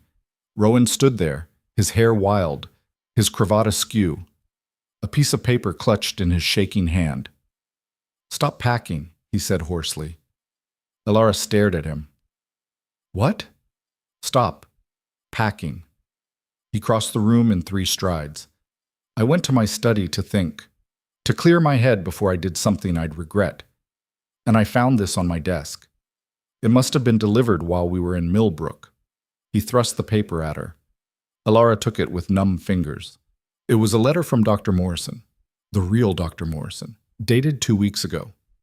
"Your Grace, I must inform you of a grave matter. I have been approached by parties claiming to represent your interests, asking me to sign documents confirming a medical examination I never performed on a Miss Elara Whitcomb. When I refused, I was threatened and then offered substantial money. I declined both and felt it my duty to warn you that someone is attempting fraud using my name and credentials. I have never examined Miss Whitcomb. Any documents bearing my signature regarding such an examination are forgeries. Your servant, Dr. Harold Morrison." Elara read it twice, then looked up at Rowan with disbelief. "It's all lies," he said, his voice breaking. "Everything my father said, everything Caroline claimed, all of it lies designed to destroy you, to destroy us." "You believed them." The words came out flat. "Even for a moment you believed I would—" "I know." He sank to his knees in front of her. "I know, and I will spend the rest of my life regretting it. But Elara, please understand, I've spent 20 years being taught that everyone lies, everyone manipulates, everyone wants something. My father broke me into someone who trusts nothing and no one, and when he came with documents and witnesses and everything looked so real, you threw me away. I panicked. Tears streaked his face. I panicked because for the first time in my adult life, I cared about something, about you. And the thought that maybe you'd used me, that maybe what we were building was just another manipulation, it terrified me so much that I believed the lie rather than risk the truth." Elara looked at this man kneeling before her, this duke who'd been carved into ice by cruelty, who'd started to thaw in her presence, who'd just shattered everything between them through fear and doubt. "Get up," she said quietly. He rose, and she saw the fear in his eyes, the absolute terror that he'd destroyed the one real thing he'd found. "Your father is downstairs right now," Elara said. "With lawyers, preparing annulment papers. What are you going to do about it?" "I'm going to destroy him." Rowan's voice shifted to something deadly. "I'm going to walk down there and tell him exactly what I think of his schemes. Then I'm going to throw him out of my house and make sure he never sets foot on Ashford land again. And Caroline? I'll handle her too. Fraud, slander, conspiracy. I'll make sure she faces consequences for—" "No," Elara cut him off. "We'll handle them, together. Because if we're really going to try to make this marriage work, it can't be you protecting me or me supporting you. It has to be us. Equal, partners." Rowan searched her face. "Can you forgive me? For doubting you?" "I don't know," she said honestly. "But I'm willing to find out. Are you?" He took her hands. "More than anything." "Then let's go remind your father who actually owns this house." They descended the stairs together, the Duke and Duchess of Ashford, united for the first time not by contract but by choice. Lord Edmund looked up from his conference with the lawyers, his expression shifting from triumph to confusion as he saw them approach hand in hand. "Rowan, what are you—" "Get out of my house!" The command rang through the entrance hall like a church bell. "I beg your pardon?" Lord Edmund's face darkened. "You heard me. Get out. You, your lawyers, and whatever lies you brought with you." Rowan's voice was ice and fire combined. "I have the real letter from Dr. Morrison. I know this entire scheme was fabricated, and I want you gone before I forget you're my father and have you thrown out like the garbage you've tried to make my wife. You can't possibly believe her over—" "I believe the evidence. I believe the truth. And I believe that my wife has more integrity in her smallest finger than you've shown in your entire life." Rowan stepped forward. "You spent 20 years trying to break me into something cold and controllable. You almost succeeded, but Elara showed me what you never could. That strength isn't about control. It's about caring enough to fight for something real. Lord Edmund's face had gone purple with rage. You'll regret this. You'll make sure of nothing, Elara's voice cut through. Because if you try to spread these lies, if you attempt to damage either of us further, I will personally make sure every person in society knows what you've done, how you forged documents, how you conspired to destroy your own son's marriage. And trust me, your lordship, my reputation is already ruined. I have nothing left to lose. But you? You have everything to lose. The silence that followed was electric. Finally, Lord Edmund grabbed his coat. This isn't over. Yes, it is, Rowan said flatly. Don't contact me again. Don't come to this house. Don't send letters. As far as I'm concerned, you stopped being my father the moment you walked through that door with lies intended to destroy my marriage. Lord Edmund left in a fury, his lawyers scrambling after him. Caroline Bentley appeared from the drawing room where she'd been waiting. This is ridiculous. I have proof. You have nothing but a vendetta and a talent for manipulation. Elara stepped toward her. And here's what's going to happen, Caroline. You're going to leave. You're going to return to whatever hole you crawled from, and you're going to stay silent. Because if I hear one whisper, one rumor, one suggestion that you're spreading lies about me, I will ruin you the way you tried to ruin me. And unlike you, I'll do it with the truth. Caroline's mask cracked. For just a moment, the vicious jealousy underneath showed through. Then she fled. The entrance hall emptied. Rowan and Elara stood alone in the sudden silence, still holding hands, both shaking from adrenaline and fear, and the absolute certainty that they'd just burned every bridge to the past. What now? Elara asked. Rowan pulled her close, his arms wrapping around her like he was afraid she might disappear. Now we survive. Together. The way we should have from the beginning. And in that moment, standing in the ruins of their old lives, they began building something new, something real, something worth fighting for. Outside, winter pressed against the windows with killing cold, but inside Ashford Hall, for the first time in decades, there was warmth. Outside, winter pressed against the windows with killing cold, but inside Ashford Hall, for the first time in decades, there was warmth. Rowan held Elara in the entrance hall long after the sound of his father's carriage faded down the drive. Neither spoke. Words felt inadequate for what had just happened.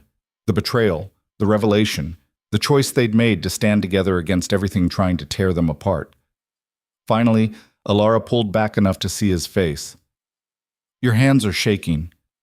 I just severed ties with my father. His voice was raw. Threw him out of a house he lived in for 40 years. I should feel something. Regret, maybe. Guilt. Do you? No.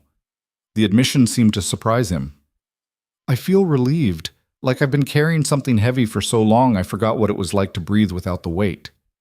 Elara understood that feeling better than he knew. What happens now? When word spreads that you've cut off your own father, to let it spread. Rowan's jaw set with determination. Let society whisper and speculate and condemn. I'm done living for their approval. Done letting fear of their judgment dictate my choices. A throat cleared behind them. They turned to find Mrs. Holloway standing in the doorway to the servants' hall, her expression caught somewhere between shock and calculation. Your Grace, the housekeeper said carefully. The staff is concerned. Lord Edmund made several statements before departing about the Duchess, about the household, and there are questions. Then gather everyone, Rowan said flatly. Drawing room. 10 minutes. If there are questions, they deserve answers. Mrs. Holloway's eyes widened slightly, but she nodded and disappeared. Are you sure about this? Elara asked quietly. Addressing the entire staff? You said we handle things together now. Equal partners. Rowan took her hand again. That means no more hiding behind closed doors. No more letting rumors fester in the dark. We face this head on. 10 minutes later, they stood in the drawing room facing 43 assembled servants. The indoor staff clustered near the front. Mary, the other maids, the footmen, the kitchen workers. Outdoor staff filled the back. Groundskeepers, stable hands, tenant representatives who'd come to deliver reports and gotten caught in the chaos.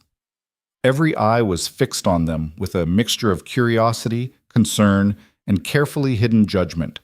Rowan cleared his throat. I'm sure you all heard some of what transpired this afternoon. My father arrived with accusations against the Duchess, against our marriage. I want to make something absolutely clear. Those accusations were lies. Calculated, deliberate lies intended to destroy a union my father viewed as inconvenient to his plans. A murmur rippled through the assembled crowd. The documents he presented were forgeries, Rowan continued. The witnesses he brought were paid conspirators. And I have proof, written testimony from the doctor whose name was fraudulently used, confirming the entire scheme was fabricated. More murmurs. Mrs. Holloway's face had gone carefully blank, but Elara caught the flash of uncertainty in her eyes. Lord Edmund is no longer welcome at Ashford Hall, Rowan said. Any correspondence from him will be returned unopened. Any attempts he makes to contact staff members should be reported to me immediately. This is my house, my estate, and my choice to make about who I allow within it. He paused, letting that sink in, then his voice softened slightly. I know many of you have served my family for years. Some of you knew my father when he was younger. I'm not asking you to forget that service or deny that history, but I'm asking you to understand that this household is changing. The Duchess and I are building something different here, something based on partnership rather than rigid control. And I need to know... His hand tightened on Elara's. We need to know if we have your support, or if the old ways matter more than the truth. Silence fell, heavy and expectant. Then, from the back of the room, Thomas Garrett, the tenant headman from Millbrook, stepped forward. Begging your grace's pardon, but I need to say something. The farmer twisted his cap in his hands. My Emma, she's alive because of you both. Because you rode through that storm when you didn't have to. Because the Duchess stayed up 3 nights running, refusing to let my girl slip away. And because you, your grace, carried water and wood and worked beside us like we were equals, not just tenants. His voice grew stronger. I don't know anything about society scandals or lord schemes, but I know what I saw in my village. I saw a duke and duchess who care about the people depending on them, who risk their own safety for children who aren't their own. And if Lord Edmund can't see the worth in that, then maybe it's Lord Edmund who's blind. Another voice joined in, Mrs. Brennan, from the kitchen. Your Grace, the Duchess has been coming to my kitchens every day for weeks, learning, working, bringing warmth to spaces that used to feel cold as the grave. She doesn't put on airs, doesn't demand special treatment. She just cares.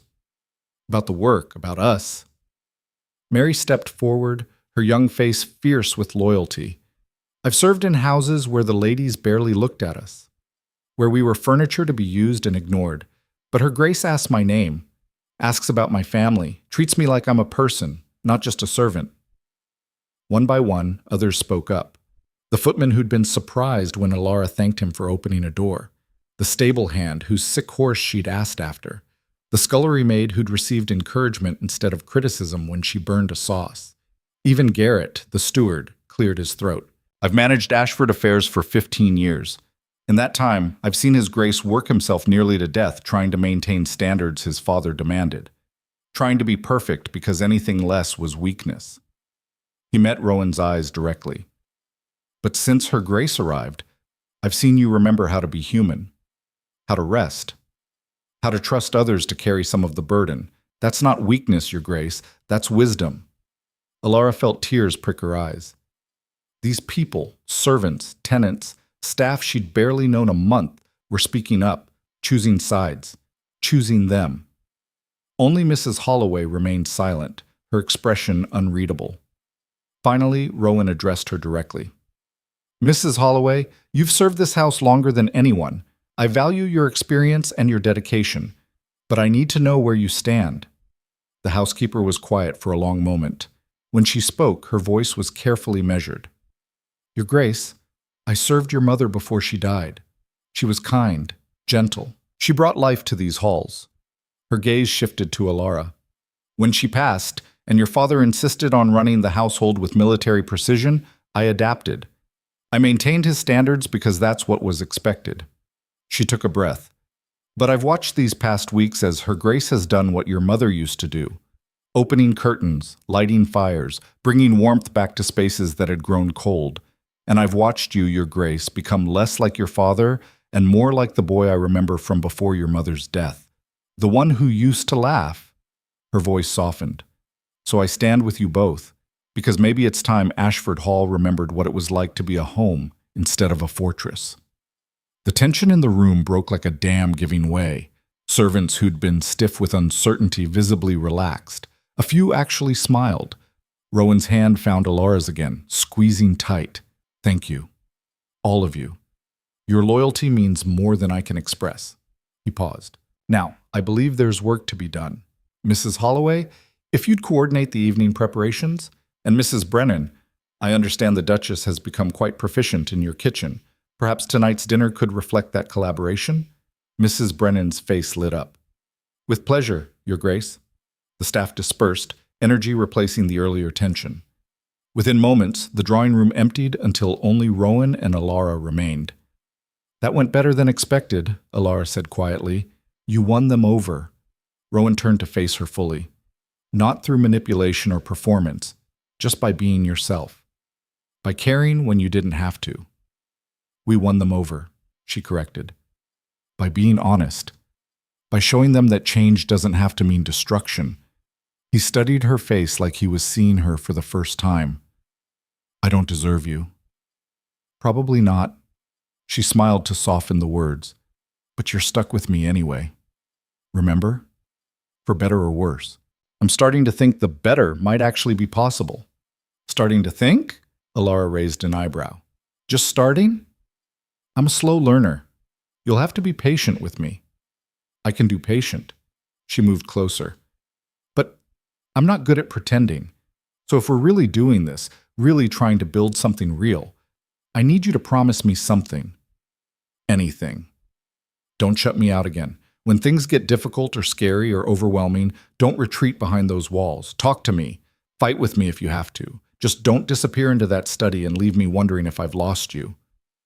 Rowan pulled her close, resting his forehead against hers. I promise, no more hiding, no more ice, just us, however messy and imperfect that turns out to be. The kiss they shared then was different from the first one. Deeper, more certain. A promise sealed not just with words, but with the kind of trust that only came from surviving fire together. When they finally pulled apart, Elara glanced toward the windows where dusk was falling. Your father won't give up this easily. You know that. Let him try. Rowan's voice held steel beneath the warmth. He lost the moment he underestimated you. The moment he forgot that I'm not the broken boy he trained anymore.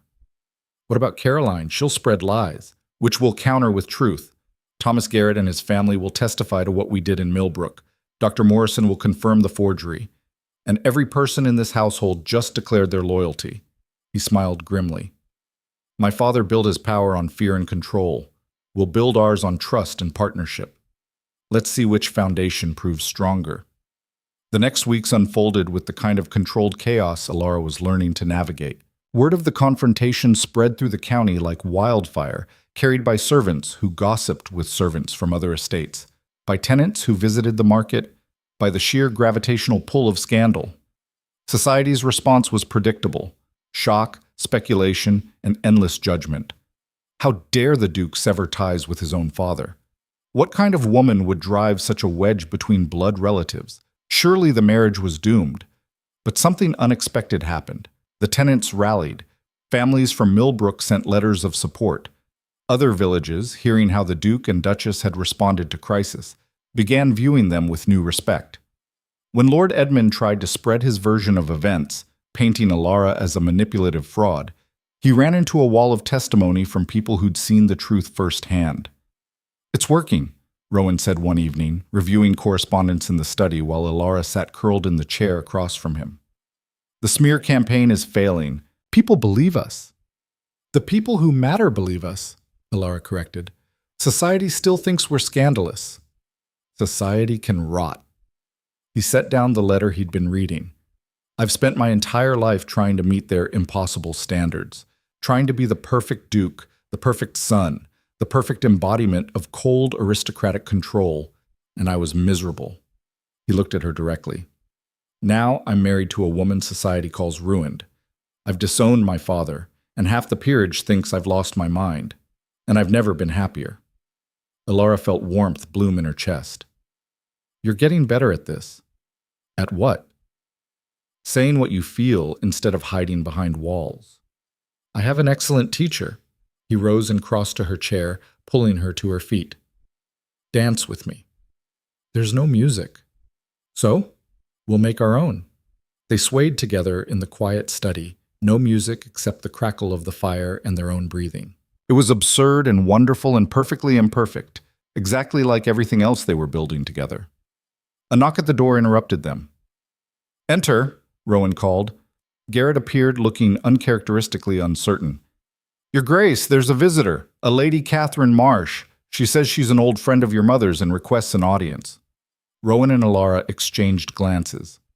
"Show her to the drawing room," Rowan said. "We'll be there shortly." Lady Catherine Marsh turned out to be a woman in her 60s with sharp eyes and an even sharper wit. She rose when they entered, studying them both with unabashed curiosity. "So you're the Duchess causing all this delicious scandal," she said to Elara without preamble. "Guilty as charged," Elara replied evenly. "Good. I was worried you'd be some simpering flower, all apologies and regrets." Lady Catherine settled back into her chair. "Your mother would have liked her, Rowan. Anna always did prefer people with spine." Rowan's expression softened at the mention of his mother. "I didn't know you still visited this area, Lady Catherine." "I don't usually, but when I heard about the spectacular falling out between you and Edmund, I had to see for myself if the rumors were true." She smiled. "They say you threw him out bodily, that you chose your scandalous bride over family duty, that you've gone completely mad with either love or foolishness." "And what do you think?" Elara asked. "I think Edmund is a cruel, controlling bastard who tried to break his own son the way his father broke him." Lady Catherine's bluntness was startling.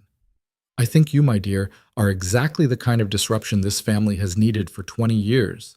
And I think Rowan has finally found the courage to become the man his mother hoped he'd be instead of the ice sculpture his father demanded." Rowan looked stunned. "You knew? About my father?" "Everyone knew, darling. We just didn't speak of it because that's what polite society does. We ignore the ugliness and pretend everything is perfectly ordered." She leaned forward. "But I'm too old to pretend anymore. So I'm here to tell you both that you have my support. And more importantly, you have the support of about a dozen other families who remember your mother and are thoroughly tired of Edmund's tyranny." "Why?" Elara couldn't help asking. "Why support us? We're nothing but scandal and disruption." "Because sometimes scandal is exactly what's needed to shake free the rot." Lady Catherine's smile was fierce. "Because watching Edmund's schemes fail is deeply satisfying, and because—" She softened slightly. "Because Anna Ashford was my dearest friend, and I swore to her before she died that I'd watch over her son. I failed for 20 years. I'm not failing anymore." She stayed for tea, regaling them with stories of Rowan's mother, a woman who'd loved art and laughter and refused to conform to her husband's rigid expectations. A woman who'd died too young, leaving her son vulnerable to a father who saw emotion as disease. "She would have fought Edmund," Lady Catherine said as she prepared to leave. "Would have protected you, Rowan, from his worst impulses. I'm sorry she didn't get that chance, but I think—" She glanced at Elara. "I think she'd be happy knowing you found someone willing to fight for you instead." After she left, Rowan stood at the window watching her carriage disappear down the drive. "I barely remember her," he said quietly. "My mother. I remember impressions, warmth, color, the smell of paint, but the details are gone. My father made sure of that." Elara moved to stand beside him. "Tell me what you do remember." "She used to sing, off-key and terribly, but she didn't care. She'd sing while she painted, and Catherine was right. My father hated it. Said it was unseemly for a duchess to make such noise." He smiled faintly. "She did it anyway, right up until she got sick. She sounds wonderful." She was. And then she was gone, and everything that made this house feel alive died with her. He turned to Elara. "Until you. The comparison should have felt like pressure, but instead it felt like gift. I'm not trying to replace her. I know, You're too stubborn and opinionated to be anyone but yourself. He said it fondly. That's why it works. Over the following weeks, more allies emerged from unexpected places. Families who'd known Rowan's mother, tenants who spread word of their work in Millbrook, even a few members of society who'd grown tired of Lord Edmund's pompous moralizing and were delighted to see him knock down a peg. The tide was turning, slowly, imperfectly, but definitely turning. And with each small victory, Ashford Hall transformed. Elara continued her work in the kitchens, but now Mrs. Holloway actively supported the effort, incorporating the Duchess's preferences into household routines. The conservatory burst back to life with new plants and careful tending. Music drifted from the music room more often than silence. Rowan still worked long hours managing the estate, but now he took breaks, joined Elara for meals, shared his concerns about tenant welfare and crop management instead of shouldering everything alone. They fought sometimes, fierce, honest arguments about decisions and boundaries and the thousand small conflicts that came with building partnership from the wreckage of their separate survivals. But they fought together, in the open, and came out stronger for it, until the night everything nearly fell apart again. It was late March, the first hints of spring beginning to soften winter's grip. Elara was in the kitchen, helping Mrs. Brennan prepare bread for the following day when Mary burst through the door, white-faced. "Your Grace, come quickly. It's His Grace. He's collapsed in the study." Elara ran. She found Rowan slumped over his desk, his breathing shallow, his skin burning with fever. The same fever that had nearly killed the children in Millbrook, the same fever they'd thought they'd escaped unscathed. "Get Dr. Morrison," she snapped at Garrett, who'd appeared behind her. "Now, and prepare the master chambers. We're moving him immediately." What followed was 3 days of hell. The fever hit Rowan harder than it had hit anyone in Millbrook, complicated by exhaustion from months of working himself to the bone. He burned, thrashed, called out for his mother in fevered delirium. Elara didn't leave his side. She cooled his forehead with cloths dipped in ice water, forced broth and water past cracked lips, held him when the nightmares came. Memories of his sister Catherine dying, of his mother fading, of every loss his father had forbidden him to grieve. "Don't leave me," he mumbled in one lucid moment, his hand gripping hers with desperate strength. "Please." Everyone leaves. "I'm not going anywhere," Elara promised. "You're stuck with me, remember? For better or worse?" "This is definitely worse." "Then it's a good thing I'm stubborn." Dr. Morrison came twice daily, monitoring the fever's progression with grim concern. "He's fighting," the doctor said on the third day, "but he needs rest, complete rest. When he wakes properly, you must convince him not to rush back to work." "I will," Elara said. "Even if I have to sit on him to keep him in bed." The doctor smiled faintly. "I believe you would." On the fourth morning, Rowan's fever finally broke. Elara woke from an uncomfortable doze in the chair beside his bed to find him watching her with clear eyes. "You look terrible," he said hoarsely. "You look worse." Relief made her voice shake. "You scared the hell out of me." "I scared myself." He tried to sit up, winced, and settled back against the pillows. "How long?" 3 days. Dr. Morrison says you need at least a week of complete rest before even thinking about work." "A week? The estate will survive without you micromanaging every detail." Elara moved to sit on the edge of the bed. "Garrett is handling daily operations. I've been reviewing the accounts. Yes, I know how to read ledgers, my father taught me, and everything is under control. The world doesn't end just because you stop trying to hold it together single-handedly." Rowan closed his eyes. "I don't know how to rest." "Then learn. You're always saying I'm an excellent teacher." He opened one eye to look at her. "Are you going to boss me around for the next week?" "Absolutely." "Good." He caught her hand. "I prefer it when you fight me. Means you care enough to bother." "I more than care, you idiot." The words spilled out before she could stop them. "I love you, and if you ever scare me like that again, I'll kill you myself." Rowan went very still. "You love me." "Apparently." Elara tried for lightness, but her voice cracked. "Terrible timing, I know. You're sick, exhausted, and probably hallucinating." "I'm not hallucinating." He pulled her down until she was lying beside him on the bed. And I love you too. Have for weeks now. Just didn't know how to say it without sounding like a complete fool. You sound like a fool now. I know. He kissed her forehead. But I'm your fool, and that's all that matters.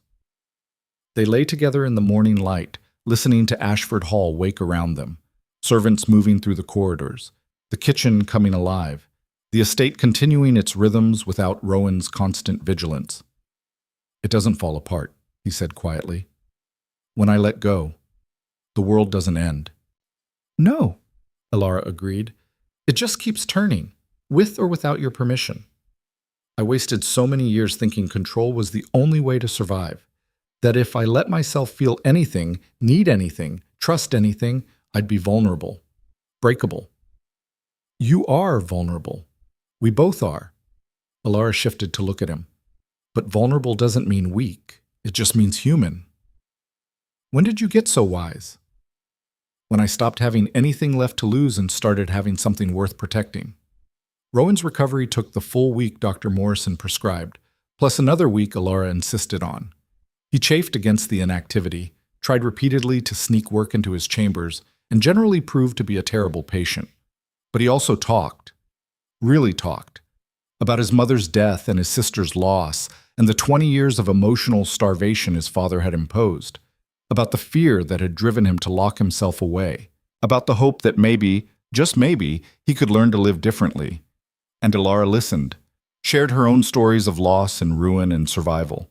They mapped each other's scars and found strange comfort in how those wounds echoed across different lives.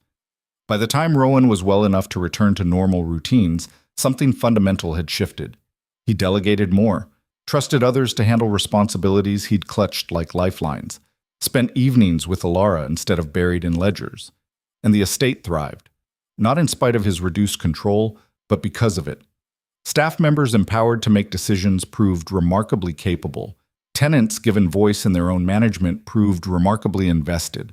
It was partnership on every level, not just between Duke and Duchess, but between lord and land, master and servant, control and trust. 3 months after Lord Edmund's expulsion, Thomas Garrett appeared at the hall with news. Your Grace, Duchess. Grace, wanted you to hear it from me directly. The village council met last night, and we voted to name the new school after you both. The Ashford School for Children, to honor what you did during the fever. That's not necessary, Rowan started. It is to us, Thomas interrupted respectfully. You gave us back our children, gave us hope when things looked darkest. That's worth remembering. After he left, Elara found Rowan standing at the window, his shoulders shaking slightly. Are you crying? She asked gently. No. He wiped his eyes. Yes. Maybe. I don't know anymore. It's okay if you are. Is it? He turned to face her. My father would have said it was weakness, that gratitude from tenants meant nothing, that naming a school was just peasant sentiment. Your father was wrong about a lot of things. Elara moved to his side. Including what makes a man strong. You know that now. I'm learning. He pulled her close, slowly, with frequent backsliding and occasional stupidity. I can live with that. Can you? Live with me, I mean. Not just survive this marriage, but actually want it. Want us? Every day, Elara said simply. Even the hard ones. Especially the hard ones.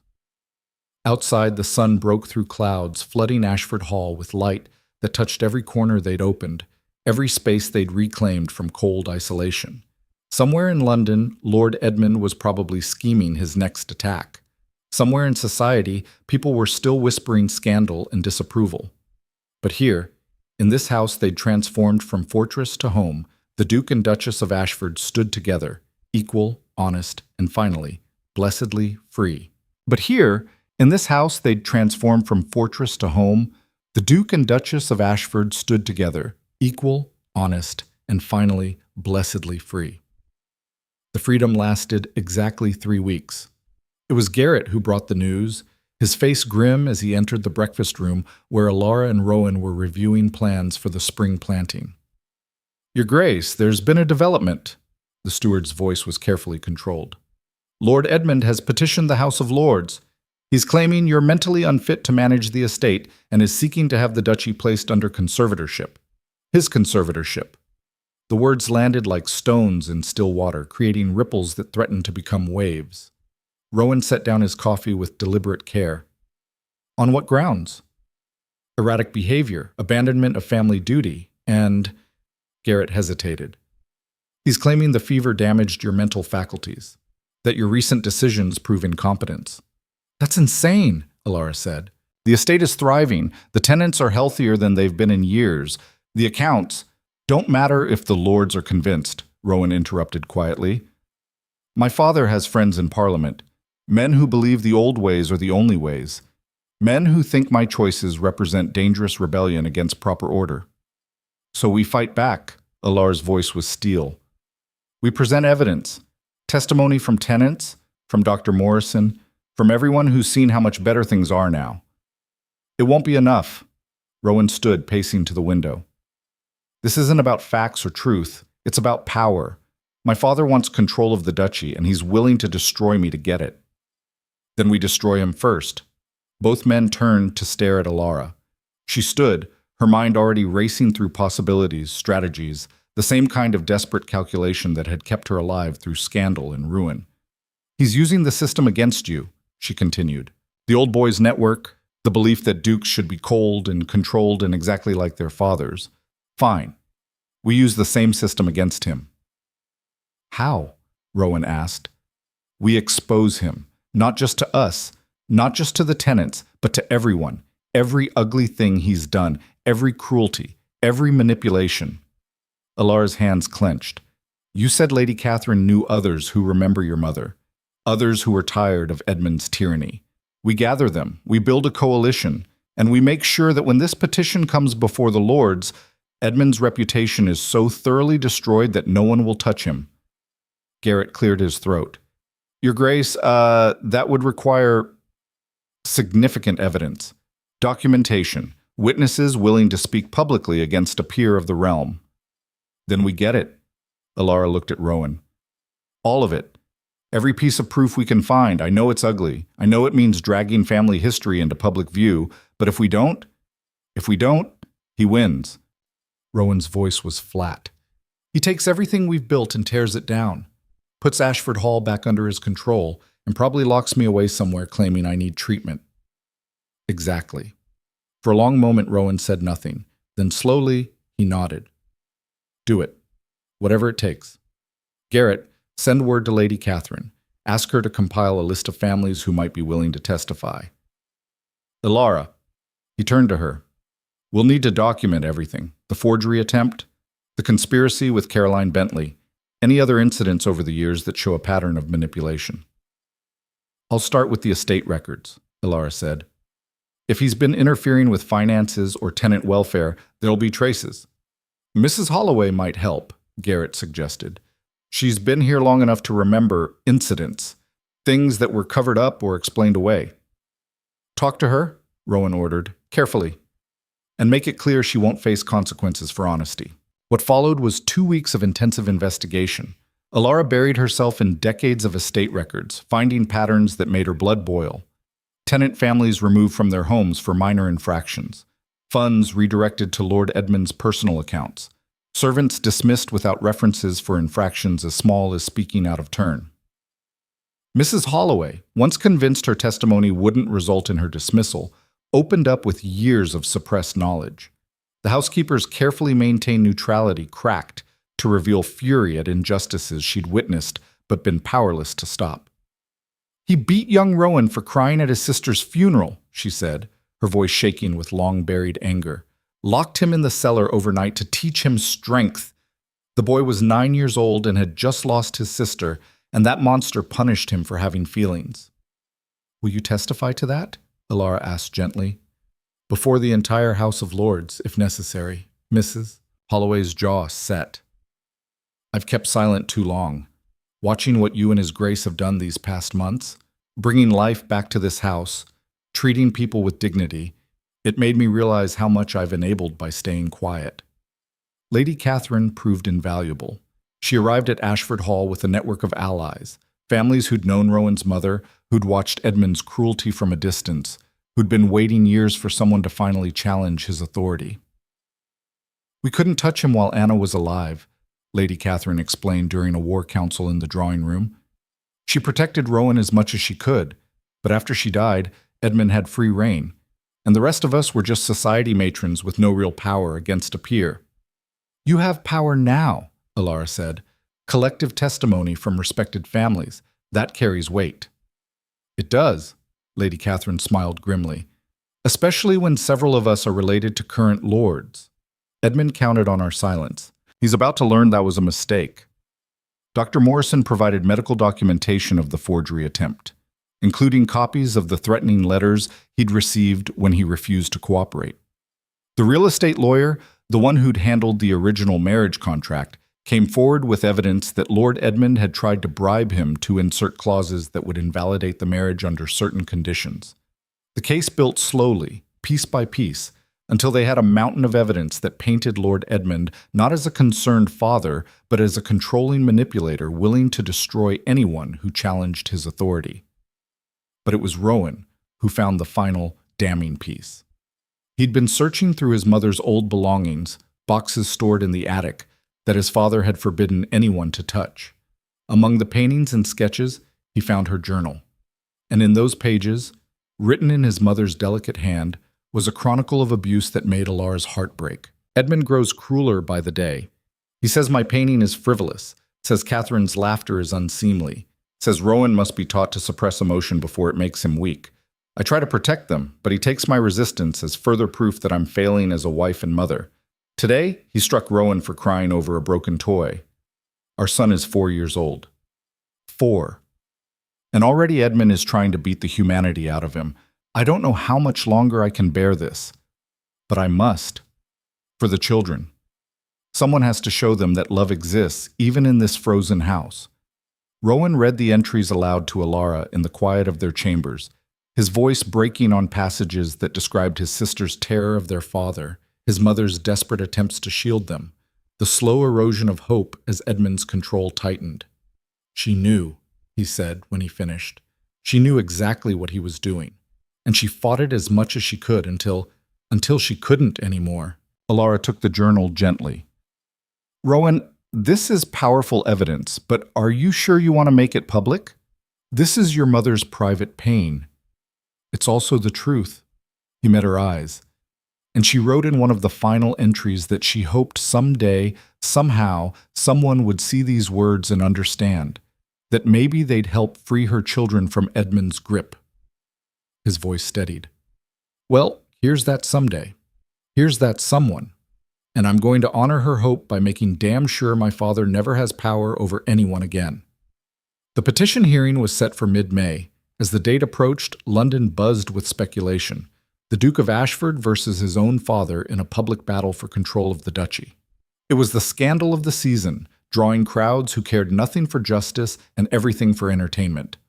Elara and Rowan traveled to London a week early, taking rooms at Ashford House, the duchy's London residence, and preparing for battle. Their allies gathered, Lady Catherine and her network, tenants from Millbrook who'd traveled to testify, Dr. Morrison with his documentation, even Mrs. Holloway who'd never left Yorkshire before but was grimly determined to speak her truth.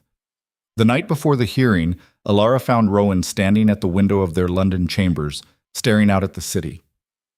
"Having second thoughts?" she asked gently. "Constantly." He didn't turn. "This is going to destroy what's left of my family, make private pain public spectacle, drag my mother's memory through society gossip. We can still withdraw, find another way." "No." He turned to face her. "There is no other way, and my mother deserves to have her story told. She deserves for people to know what she endured and how she fought to protect us. That's not spectacle. That's legacy. Then we fight." Elara crossed to him. "And we win. What if we don't? What if the Lords side with my father and we lose everything? Then we lose it fighting together." She took his hands, "And we rebuild again, because that's what we do. We survive and we rebuild, and we refuse to let cruelty win." He pulled her close, holding on like she was his only anchor in a storm. "I love you. Whatever happens tomorrow, I need you to know that. You've given me more in 6 months than I thought possible in a lifetime. I love you too." She pulled back enough to see his face. "Now stop being dramatic and get some sleep. We have a war to win tomorrow." The hearing took place in the House of Lords chamber, an imposing space of dark wood and darker tradition. Lord Edmund sat with his lawyers, surrounded by allies who believed in hierarchy and control. Rowan and Elara sat across from them, flanked by Lady Catherine and their own legal counsel. The Lord Chancellor presided, his ancient face impassive as he reviewed the petition. Lord Edmund Ashford claims his son, Rowan Ashford, Duke of Ashford, is mentally unfit to manage the duchy due to erratic behavior, abandonment of family duty, and diminished capacity following illness. The petition requests conservatorship be granted to Lord Edmund pending a full evaluation of the Duke's competence. "It's a simple matter," Lord Edmund's lawyer stood. "The Duke has shown clear signs of instability. He severed ties with his father without cause. He married a woman of scandalous reputation in haste. He's made radical changes to estate management that contradict generations of successful practice. And following a recent illness, witnesses report continued irrational behavior." "What witnesses?" Rowan's lawyer demanded. "I'm glad you asked." Lord Edmund himself rose. "I call Caroline Bentley to testify." Elara's stomach dropped. Caroline entered the chamber, dressed in demure gray, playing the concerned friend to perfection. "Miss Bentley," the Lord Chancellor said, "you have testimony regarding the Duke's mental state?" "I do, my lord, with great reluctance." Caroline's voice trembled convincingly. "I've known the Duke for years, and I've watched with concern as he's become increasingly unstable. The hasty marriage, the violent confrontation with his own father, the fever that clearly affected his reasoning." "That's a lie," Elara said loudly. "Duchess Ashford," the Lord Chancellor warned, "you'll have your chance to speak." "Will I? Or will you let this performance continue unchallenged?" Elara stood. "Miss Bentley is not a concerned friend. She's a conspirator who helped Lord Edmund fabricate evidence to destroy my marriage. We have documentation." "Hearsay and speculation," Lord Edmund's lawyer interrupted. "Miss Bentley's testimony stands." Caroline continued, weaving a story of Rowan's deteriorating mental state, his inappropriate attachment to Elara, his rejection of sound advice from his father. It was masterfully done, just enough truth mixed with lies to seem credible. When she finished, Lord Edmund stood again. "The evidence is clear. My son requires intervention before he destroys the duchy our family has built over generations. I have evidence to present." Rowan's voice cut through the chamber like a blade. "You've had your opportunity." "I have evidence," Rowan repeated, louder. "And witnesses, and testimony that directly contradicts every claim made here today. Are you going to hear it, my lords, or have you already decided that an old man's need for control outweighs truth?" The chamber erupted in murmurs. The Lord Chancellor banged his gavel. "Order! The Duke may present his evidence." What followed was 3 hours of methodical destruction. Dr. Morrison testified about the forgery attempt, providing letters and documentation that proved Lord Edmund had tried to manufacture evidence of Elara's fictional pregnancy. The estate lawyer revealed the attempted bribery to sabotage the marriage contract. Thomas Garrett and other tenants described the Duke and Duchess's response to the Millbrook fever, their tireless work, their genuine care for people Lord Edmund had always treated as merely assets. Mrs. Holloway took the stand and, in a voice that shook but never wavered, described years of witnessing Edmund's cruelty. The beatings, the emotional torture, the deliberate destruction of anything resembling warmth or joy in Ashford Hall. Lady Catherine presented testimony from a dozen families who'd watched Edmund's manipulation, his control, his calculated cruelty toward anyone who challenged his authority. And finally, Rowan stood and read from his mother's journal. The chamber fell completely silent as he shared her words. Her fear, her desperate attempts to protect her children, her slow realization that her husband was not just strict but genuinely cruel, her hope that someday, somehow, the truth would emerge. When he finished, several of the lords looked visibly moved, others angry. All of them were paying attention in a way they hadn't been during Caroline's testimony. "This is the man seeking conservatorship," Rowan said quietly. "A man who beat his 9-year-old son for crying at his sister's funeral, who drove his wife to despair, who has spent 30 years trying to crush any sign of humanity in anyone under his control." He looked directly at his father. "And you have the audacity to claim I'm the one who's unfit?" Lord Edmund's face had gone purple with rage. "That journal proves nothing. The ravings of a sick woman. My mother wasn't sick." Rowan's voice dropped to something dangerous. She was trapped, married to a man who saw love as weakness and control as strength, and she fought every day of her life to protect her children from becoming like him. He turned to the Lord Chancellor. "I'm not unfit, my lords. I'm free. Free from the chains my father tried to bind me with. Free to run my estate with compassion instead of cruelty. Free to marry a woman I love rather than one who meets arbitrary standards of propriety. And that freedom terrifies him because it proves his entire worldview is a lie." The Lord Chancellor conferred quietly with the other senior lords. The chamber waited in tense silence. Finally, he spoke. "This petition is denied. The Duke of Ashford has presented overwhelming evidence of competence and sound judgment. Furthermore," he fixed Lord Edmund with a stern look, "this chamber finds credible evidence of manipulation, forgery, and attempted fraud on the part of the petitioner. Lord Edmund, you are fortunate we're not pursuing criminal charges. As it stands, this body strongly recommends you withdraw from public life and refrain from any further contact with your son." Lord Edmund stood, shaking with fury. "This is an outrage. You're letting him destroy everything." "No!" The Lord Chancellor's voice was final. "You destroyed it yourself, years ago, when you chose control over love and cruelty over compassion. Petition denied. This hearing is concluded." The chamber erupted, some lords shouting support for Rowan, others protesting the decision, still others simply trying to escape the chaos. Caroline Bentley fled immediately.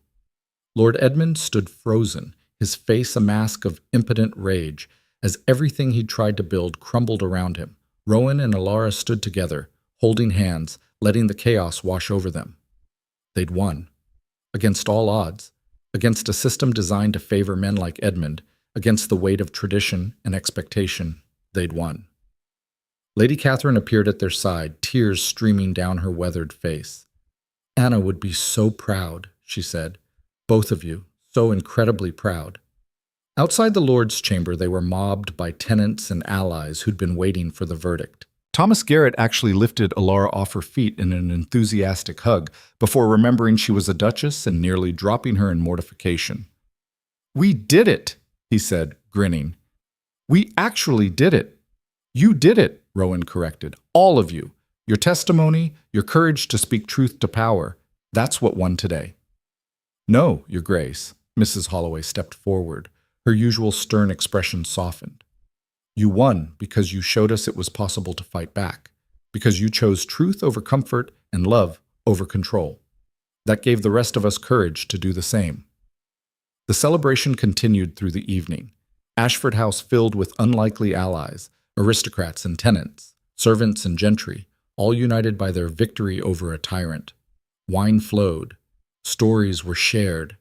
For one night, the rigid hierarchies that usually govern society blurred into something more human.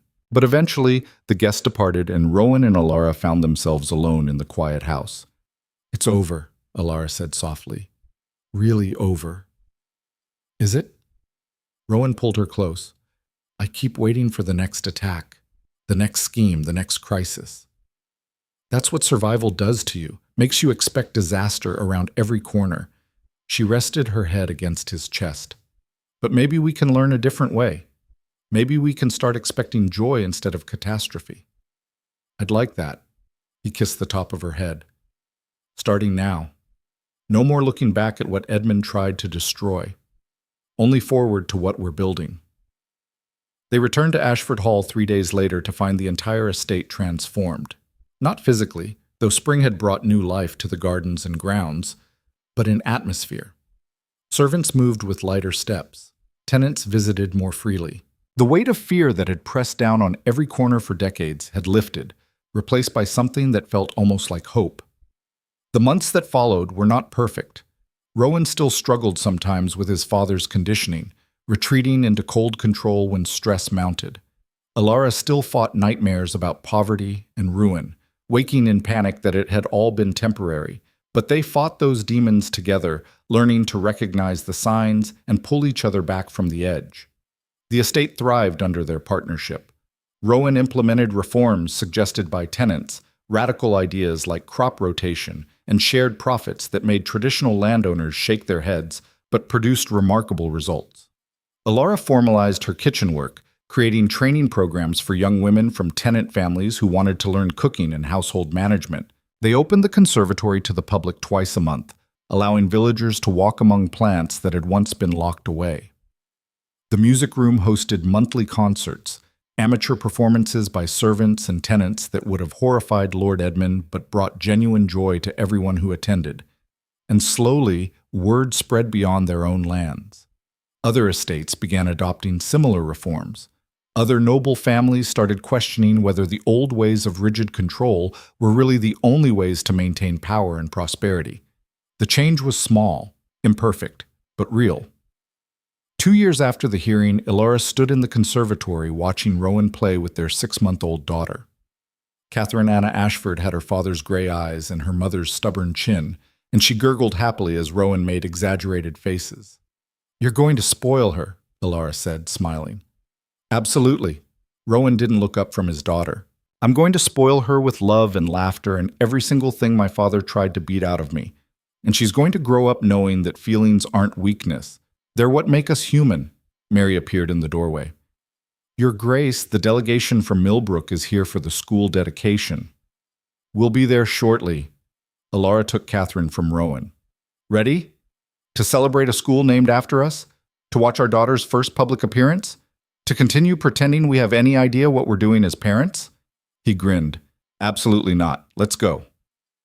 The Ashford School for Children stood at the center of Millbrook, a modest building that represented everything they'd fought for. Education for tenant children regardless of their family's status. Opportunities for those born without privilege. Hope where there had once been only grinding survival. The entire village had gathered for the dedication. Thomas Garrett gave a speech about the fever and the Duke and Duchess who'd saved their children. Young Emma Thatcher, now 7 and healthy, read a poem she'd written about bravery and kindness. And when Elara stood to speak, she looked out at faces that had once viewed her with suspicion, but now showed genuine warmth. 2 years ago, she said, I came to Ashford Hall as a desperate woman with nothing to lose. I'd been ruined by scandal, abandoned by society, and offered a bargain that felt more like surrender than salvation. She glanced at Rowan. But what I found here was something I never expected. Partnership. A man willing to fight his own demons to build something better. A community willing to embrace change even when it was frightening. And proof that survival isn't just about enduring, it's about having the courage to hope for something more. She paused, looking down at Catherine sleeping peacefully in her arms. This school represents that hope. The hope that our children, all our children, can grow up in a world that values compassion over control. That measures strength not by how much we suppress, but by how much we care. That understands the only legacy worth leaving is one built on love instead of fear. The applause that followed was genuine and warm. After the ceremony, villagers approached to meet Catherine, to shake Rowan's hand, to thank Elara for the herbs she'd sent when someone was sick or the advice she'd offered when a family struggled. They weren't just a duke and duchess anymore. They were part of the community. Imperfect, certainly. Still learning, absolutely. But real in a way that mattered more than any title. As the sun set and they rode back to Ashford Hall, Elara looked at the land rolling past the carriage windows. The same fields that had seemed so foreign and harsh 2 years ago now felt like home.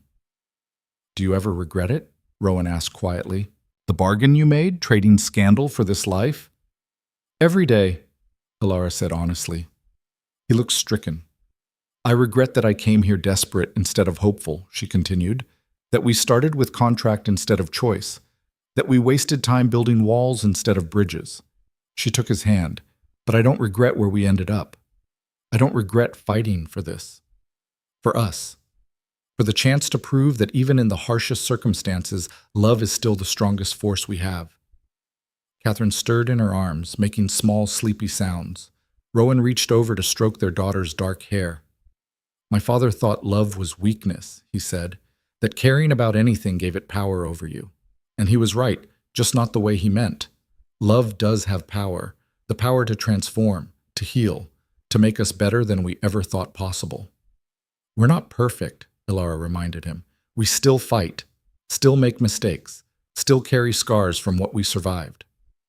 No, Rowan smiled, but we're real, and we're free, and we're together. That's better than perfect. The carriage rolled through the gates of Ashford Hall as full darkness fell. But every window blazed with light, warm, welcoming, alive. The frozen fortress had become a home. The desperate bargain had become a partnership. And two people who'd each been ruined by their circumstances had rebuilt themselves into something stronger than survival. They'd built a life worth living. Years later, historians would point to the Ashford reforms as a turning point in estate management. Social reformers would cite their partnership as evidence that change was possible even within rigid hierarchies. And families struggling through their own difficult circumstances would hear the story and find hope that survival could lead to something more. But for Rowan and Elara, sitting together in the library as Catherine grew from infant to toddler to sharp-witted child who questioned everything, the legacy wasn't about grand historical impact. It was about the small victories, the tenant families who thrived instead of merely endured, the servants who smiled instead of flinched, the children attending school instead of following their parents into grinding labor, the warmth that replaced cold in every corner of a house that had forgotten what it meant to be alive. It was about proving that even when society declared you ruined, even when family tried to break you, even when survival seemed like the highest aspiration possible, you could still choose to fight for more. You could still choose to feel instead of freeze. You could still choose partnership over isolation. You could still choose love over fear. And sometimes, if you were very lucky and very brave, that choice didn't just change your life. It changed your world. Elara stood at the window of that same library 15 years after her desperate wedding, watching Catherine and her younger brother Thomas play in gardens that now burst with color and life. Rowan worked at the desk behind her, occasionally looking up to watch their children with a softness that would have astounded the frozen duke she'd first married. "Do you think they'll understand," Elara asked, "when they're older, what it costs to build this for them?" "Probably not," Rowan joined her at the window. "They'll grow up taking warmth for granted, expecting love instead of fearing its absence. That's exactly as it should be. No scars for them to carry." "Oh, they'll have scars. Life guarantees that." He wrapped an arm around her waist. "But they'll also have the tools to heal. The knowledge that feeling things doesn't make you weak. The certainty that they're loved, not despite their imperfections, but including them." Catherine looked up from her play and waved. Elara waved back, her heart full of a contentment she'd never imagined possible in those dark days after her father's funeral. She'd been ruined, desperate, willing to trade herself for mere survival. And somehow, miraculously, she'd found everything she never knew to hope for. Not perfection, never that, but something infinitely more valuable, a life built on truth, partnership forged in fire, and the kind of love that transformed frozen battlefields into homes. The sun broke through clouds, flooding the library with golden light.